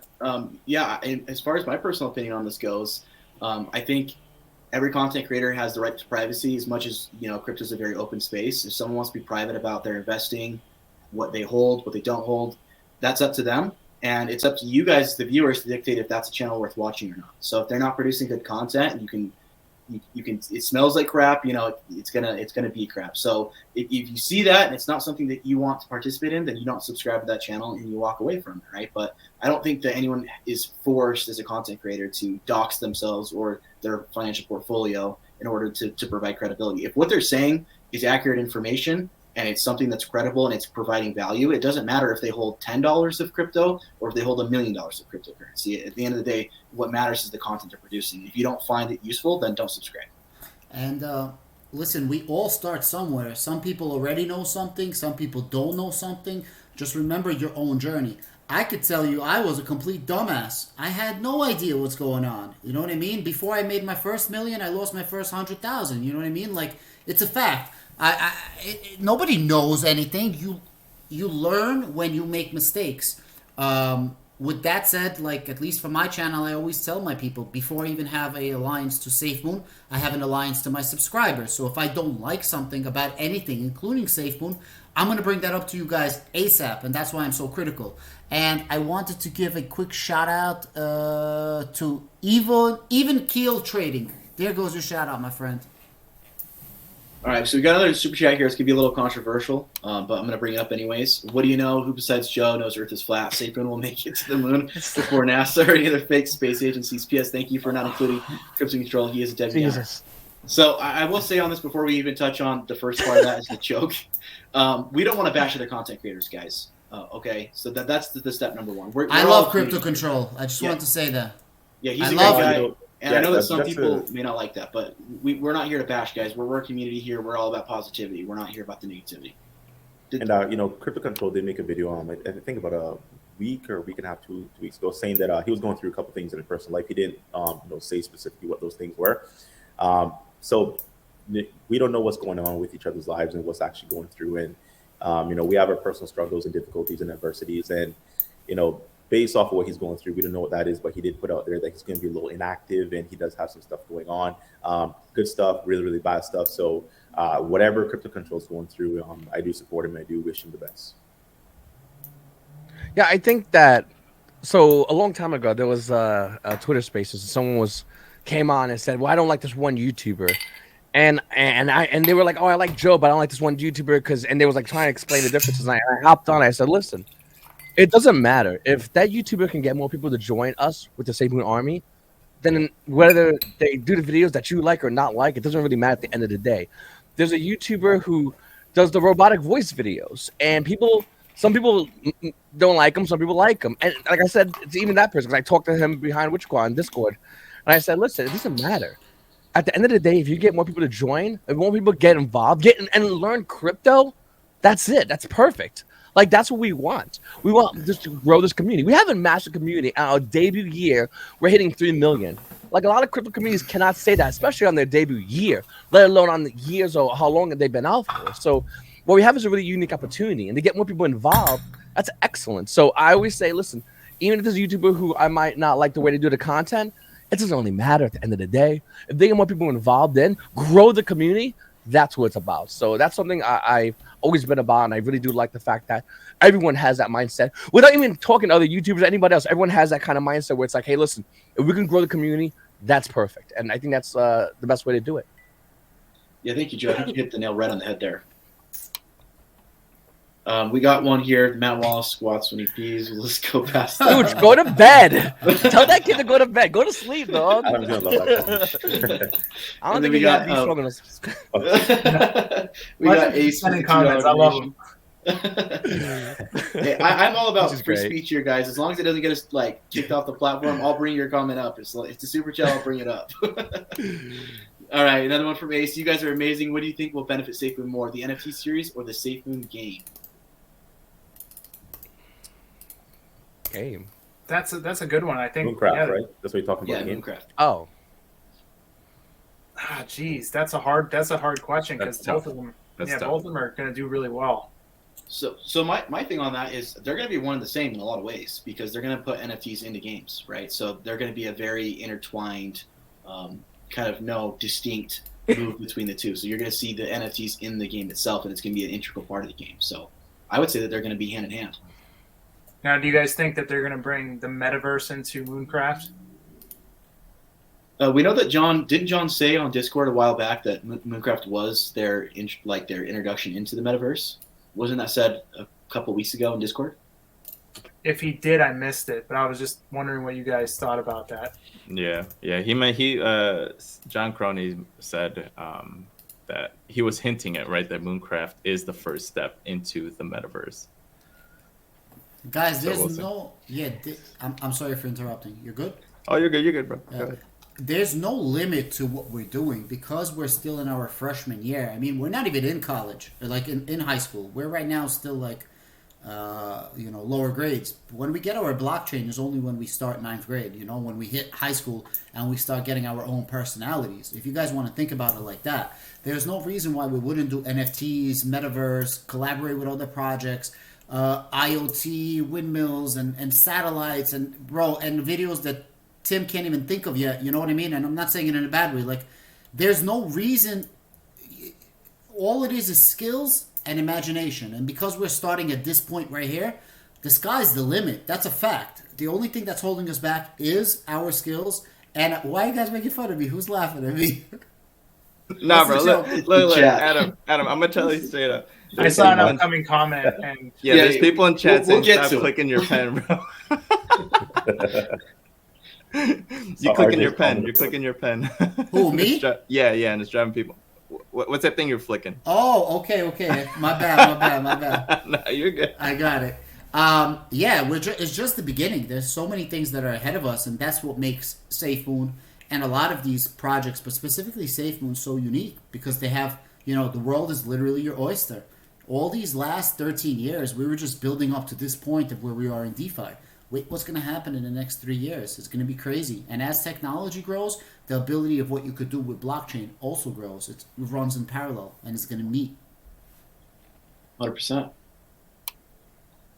From King Aaron, just got your 2-minute recap. Thanks, love you all. As far as recap goes, just there'll be a replay if you want to Crypto, rewatch. SafeMoon. Yeah, SafeMoon. There you go. 2-minute recap sheet. I just want to say I have to head out. You guys are all awesome. Thank you everyone for having me on. I have to head out a little bit earlier. Don't have to say for the whole thing, but I have to take care of some other things. Seriously, thank you so much, Generation Crypto, RJ, Tim, Adam, Crypto Moon Boy. I see you with that Naruto shirt. I see you, bro. Hey, you got one on too. Look at that. I want to mention my boy. I got Sasuke. Who's this? I got the whole trio right here. Hell yeah. You can spears, Joe. There you go. Awesome. I appreciate everybody. I seriously do. Thank you to everybody in the chat. You guys are all awesome.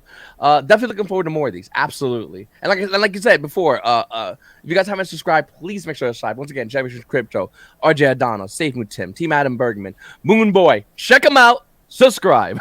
All right. Have a good one. Cheers, All right, Joe. see you Have a later, good Joe. evening, brother. Thank you. Bye-bye. Peace out, guys. Peace out. Awesome. Go ahead.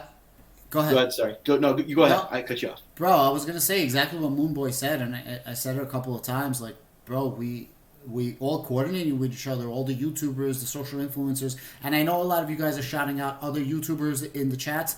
Bro, we collab with all of them. Like, if you look at all of us collab with other people besides for just here. We're just starting this right here, and the whole community got together. I don't know if you guys noticed the Twitter Spaces. A lot of people settled up a lot of beefs. Like, there was a lot of friction. Let's call it friction, and a lot of that went away with all of this.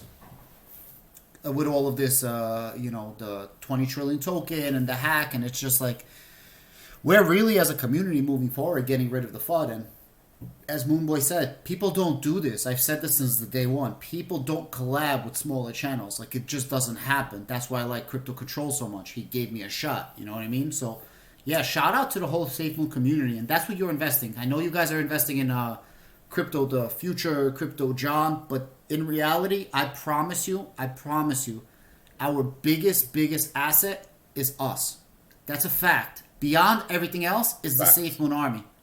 You know what I mean?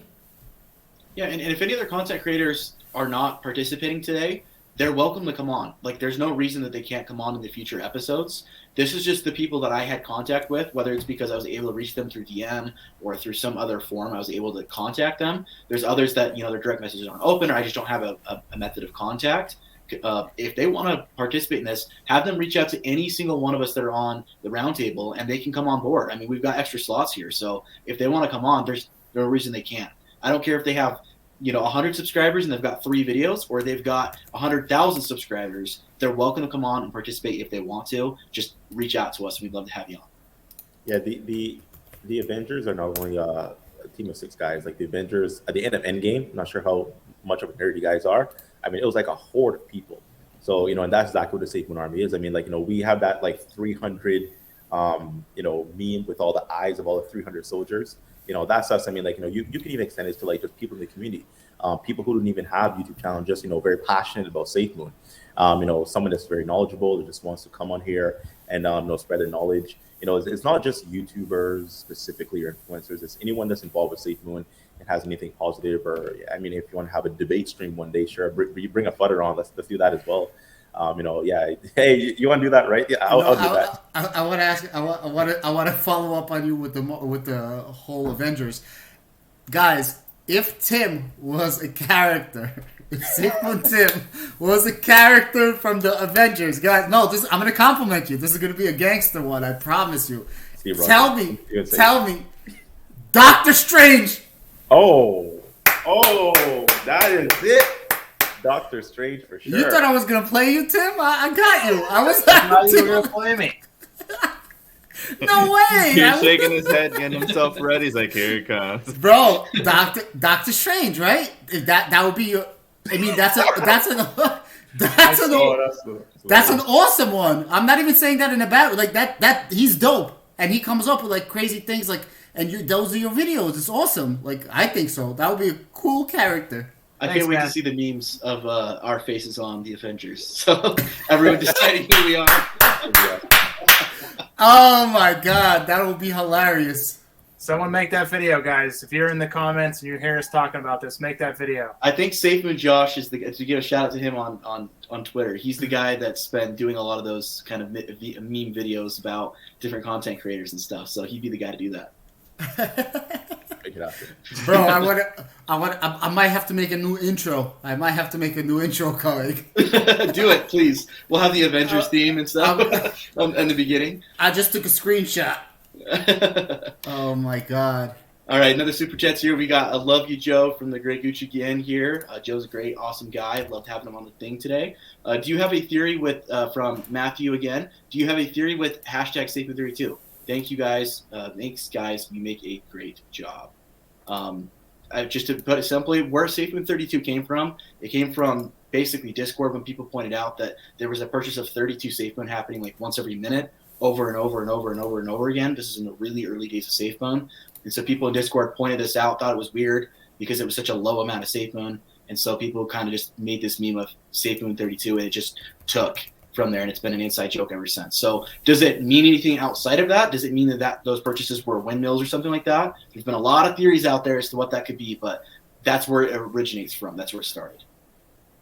Does anyone else want to comment on that? Yeah, there was a Starlink 32 satellite that burned up. I know this has nothing to do with what actual SafeMoon 32 is, but I find it very coincidental. And they're actually launching another 32 satellite, the Starlink 32 satellite, up on December 9th.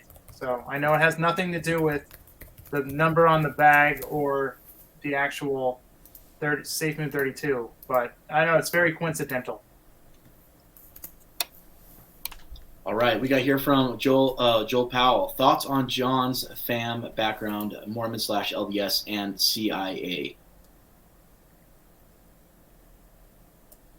Anyone Dude's a rock star. Dude's a rock star. That's a very heavy resume. Yeah, he really is a great guy. He says the right things in the right moments. That's all I could say about him.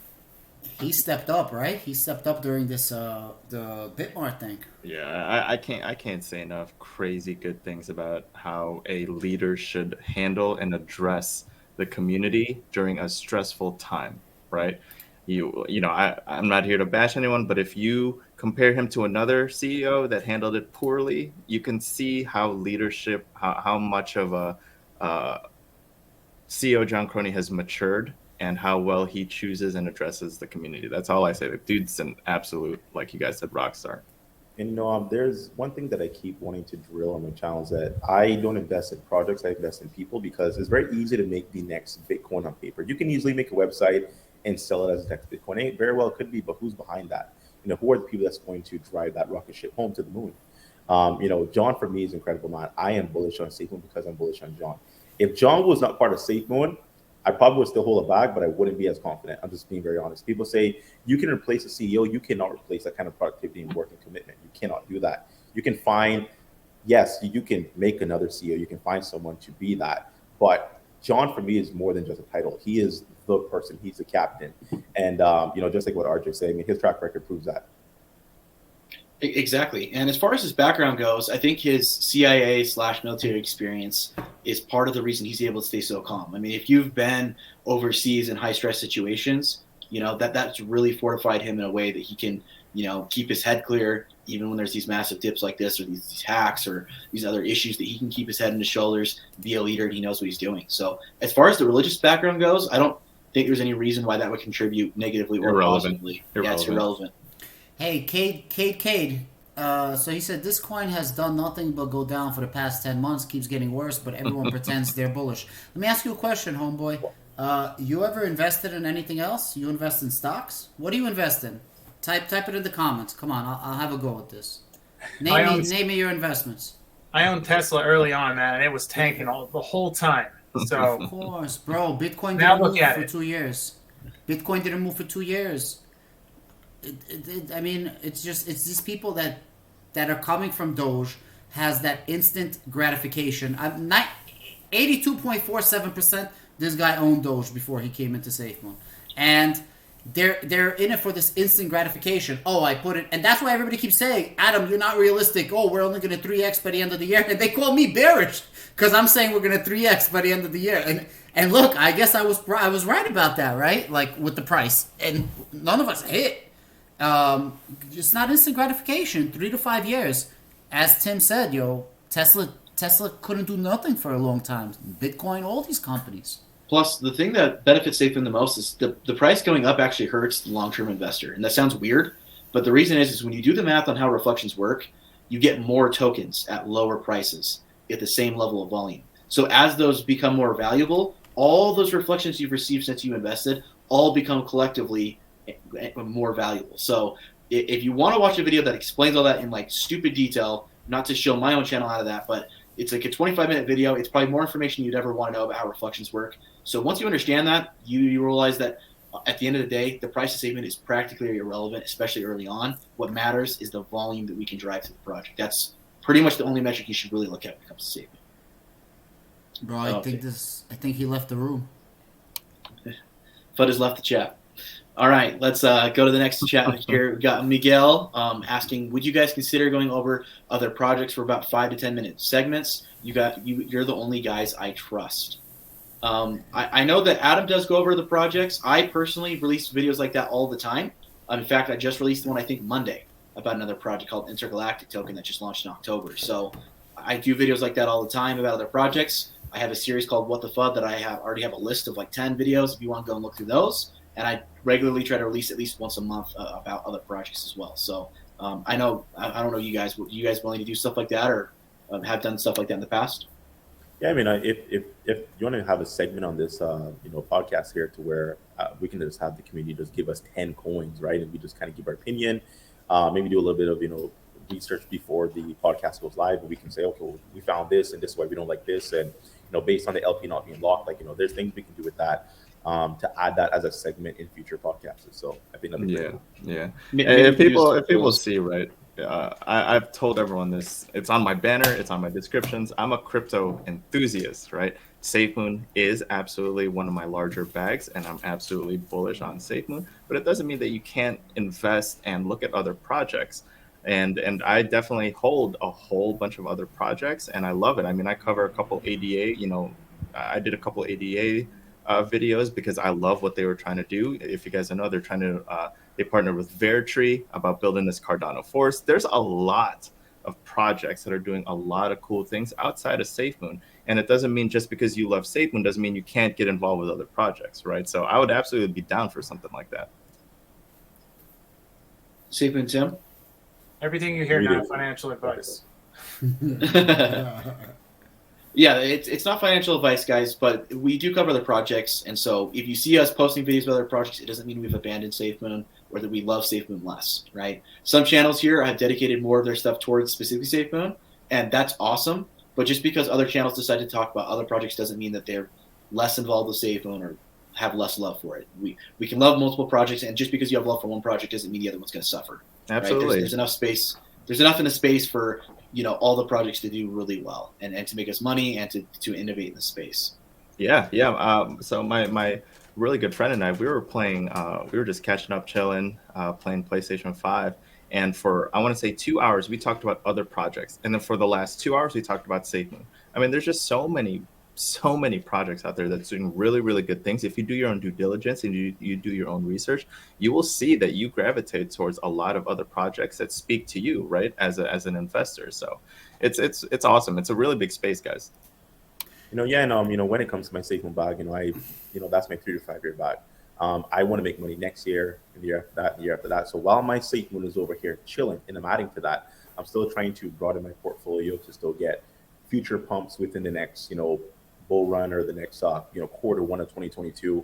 So yes, I mean, SafeMoon for sure, not financial advice. I mean, I think having a bag is great, but looking on the market on what is potentially going to be the next, great thing, big thing, play to earn tokens are blowing up right now. They're actually, have really big fan base. So when it comes to overall investing, spreading out your portfolio is just smart. Perfect. Yeah, thank you for that. Other projects are great, guys, and we can talk about those a little bit too in these spaces. So we talk about another project. We're not abandoning SafeMoon. We can talk about multiple projects. This will be obviously SafeMoon-centered space, where we talk mostly about SafeMoon and what's going on with SafeMoon, but we can also talk about other projects as well. And I think it's healthy that we don't fixate on just one project. And if you have a bag, this isn't financial advice, but you should be throwing all your eggs in one basket, right? That's just common sense. So we got one from the Red Gooch again. Tim, the mustache gets in clubs and he doesn't. That's true. That's a true statement. I don't know if this person knows me personally, but that's true. Another one from Ice Mike. First, they ignore you, then they laugh at you, then they fight you, then you win. Safe. Hey, Yo, yes. KK, 10 months ain't shit. Like, seriously, what stocks you invest in? Bro, you're full of shit. You don't invest in you don't invest in shit. Seriously speaking, what do you invest in? Go ahead, give me your stock portfolio. What are you investing in? What goes up? 10 months. You bought Doge when it was in teens. It went up to 50 cents. You thought you became a millionaire. You didn't sell, and now you're looking for the next Dogecoin? Bro, come on, bro. Take a look at that apple juice, Adam. Go chill with Pro to Doge. Like, seriously speaking, bro. This is investing 3 to 5 years. Bro, this guy's stock market portfolio is probably garbage, doo-doo. What do you invest in? Give me your stocks. Adam, spicy AF right now. Bringing fire to the chat. All right, James says, take a swig of apple juice with me, Adam. Love you all. All right, let's get through a few more of these here. We got another one from Satoshi SafeMoon Bets. What I love most about SafeMoon is that we don't know shit. Yeah, we only know about 15%. The question is, what is coming next? Well, SafeMoon just dropped a partnership with QDI or something like that, some cryptocurrency discovery.com. Yeah, and it looks like they specify in NFTs and staking. I did see that they had a stake to earn platform. So I know John Corrine said that he's not interested in SafeMoon based off of how SafeMoon functions with the tokenomics, and it's kind of like staking without actually staking and locking up your tokens. But I mean, what if out of that, I mean, we're going to have partnerships to where you actually do have specific staking pools for other products that you can contribute your SafeMoon to earn more SafeMoon, or you can buy that token, add to the staking pool, and earn more SafeMoon. I feel like that would be cool if that's up and coming with new partnerships. I love staking and passive income. That's a big thing on my channel that I do talk about, and I brought in, my cryptocurrencies when it comes to those specific things. But I would love to see that. I'm excited about Beefy Finance. Beefy Finance is something I know that they're partnering with, and I think that's super cool. So that'll be coming up soon.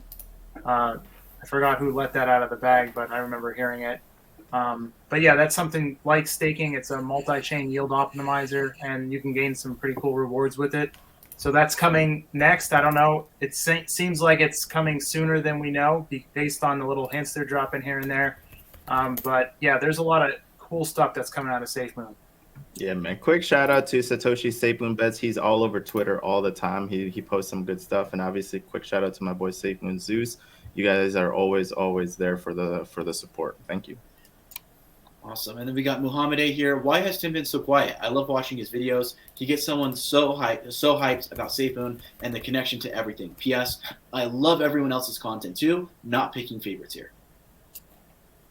Thank you. I don't know why I'm being so quiet. I guess because I don't have headphones on like everyone else, so I don't feel cool. I don't have like a head mic or anything. I left everything downstairs as my wife's computer, so I feel like the little guy out. Well, they say here from Joshua, with those shades, SafeMoon Tim is Tony Stark. I could see that too. KK, so all of your crypto investments you started investing in the beginning, bro. So this guy is mad clownish. So everything that you invested in has multiple years to grow as a project. They get lucky by coronavirus, right? COVID comes in, everything gets destroyed, and these guys are able to reinvent themselves and get the biggest bull run we've ever saw in crypto. Meanwhile, SafeMoon was not even invented then or just starting, and you're going to compare SafeMoon to them? Are you absolutely insane? And you're going to talk about 10 months? These are decade projects. What are you talking about? What are you talking about? The guy said Doge, Ethereum, Bitcoin, and I don't know what these other garbages are, but I'm sure they're... It's been out for years. Bitcoin came out 2008. Dogecoin came out 2013. Right? It's perspective, guys. Right? You got to be able to take a look at the macro side of things. If you're looking at SafeMoon and you're wanting no instant gratification, it's not even a year old. You're comparing it to, like Adam said, you're comparing it to cryptos that have been given time to mature. You got to be realistic sometimes, man.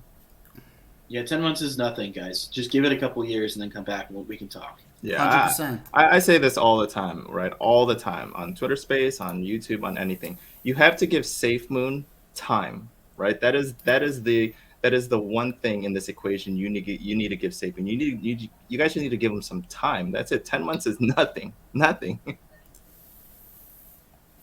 And even if you do consider 10 months, I mean, we're sitting at $1 billion market cap. There's cryptos that are, on the market for years that barely skim 100 million. So when he's talking about is not move, have you seen the charts? Like, this thing moves. It's unrealistic. It's unrealistic. He probably bought at the top and now it's down, which a lot of people did, and that does suck. But those people do invest with their emotions. They don't understand, like what Adam's saying, these tokens and products and stocks and everything else. They do take time to mature and develop.